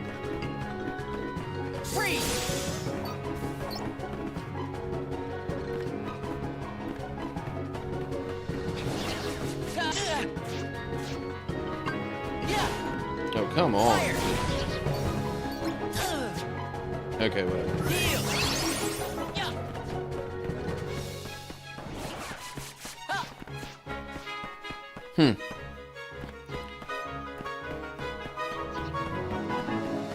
Alright, well, let me go back.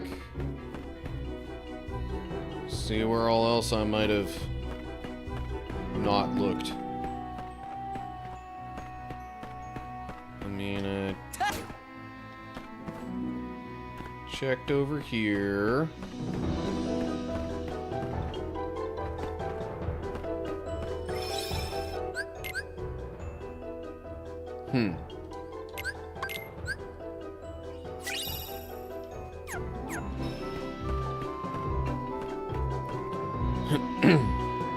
Okay. Got that one.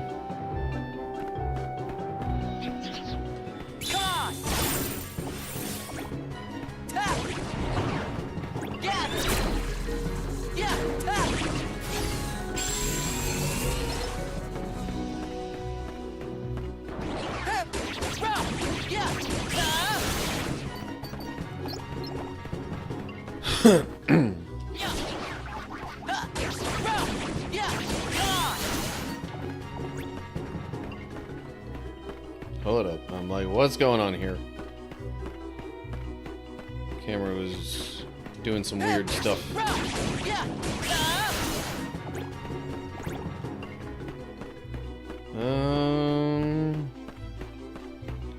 I don't know. If I'm going to get all the treasures at any point, it seems like I might have to just look up a guide or something.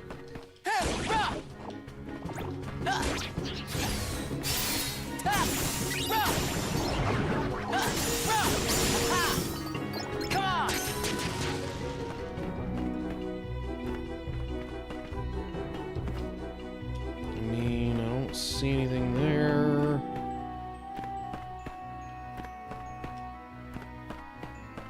I don't see anything around this clearing, so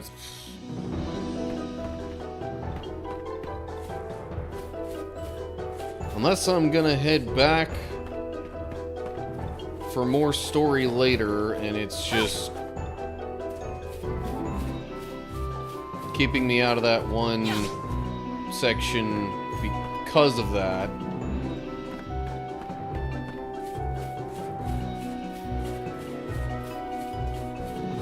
I've looked everywhere I can think of, and I ain't seen no chest.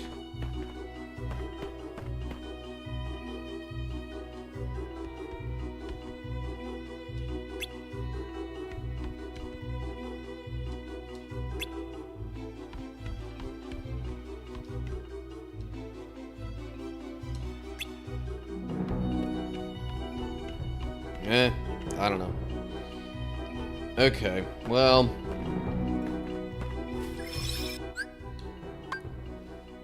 let me just hop on back to the world map, save... oh, hey, Seth.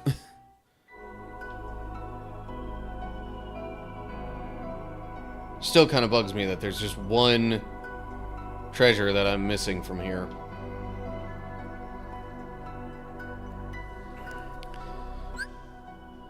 Anyway, yeah. What else is there in the report? Oh, right. Because of that.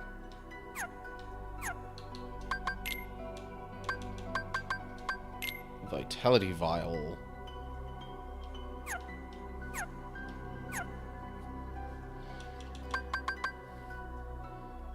Seems like in order to do better on that particular... or do better in that particular game thing, I would need to have a bunch of, like, dash abilities. Like, sliding dash, fire dash. Maybe some raids as well.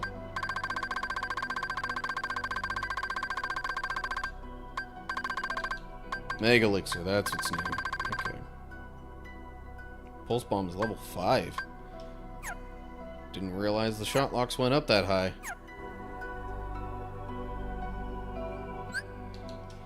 Okay. Yeah. Actually kind of about to wrap up the stream now. Especially if I want to give myself a little time before going to, you know, church group stuff tonight to maybe record the beginnings and ends of the videos I'm gonna make from what I've been recording during the stream here. Which, of course, I'll want to do that now before I shave off the beard. Probably even give those videos a quick glance to see if there's any, you know, short clips that I want to make out of those, and then any other commentary I want to get from those. All that before I potentially shave. But that can definitely all happen this week.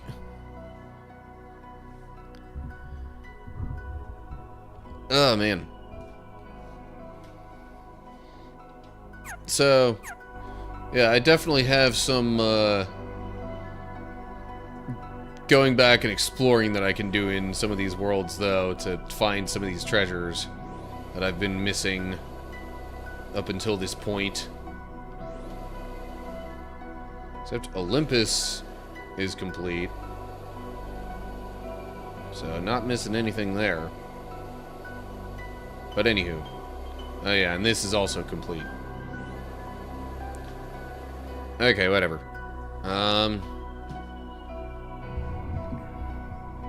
So, yeah.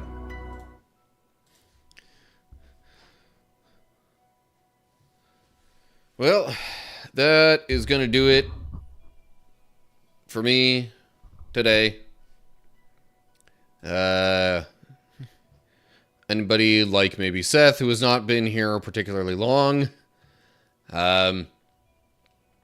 thanks for stopping in. Actually, everybody, thanks for stopping in. Hope you enjoyed however much of the stream that you got to view.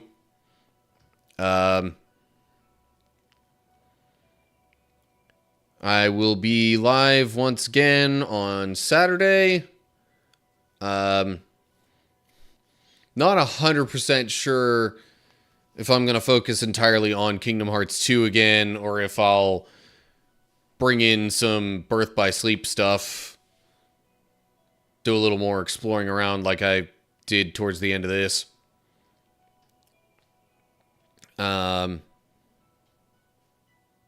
So you'll just have to wait and see about that. And friendly reminder, I will still be back next Tuesday to do another, like, Bible study and Birth by Sleep stream. But then after that, I will not be streaming again for a few weeks. Because I will be away visiting my family.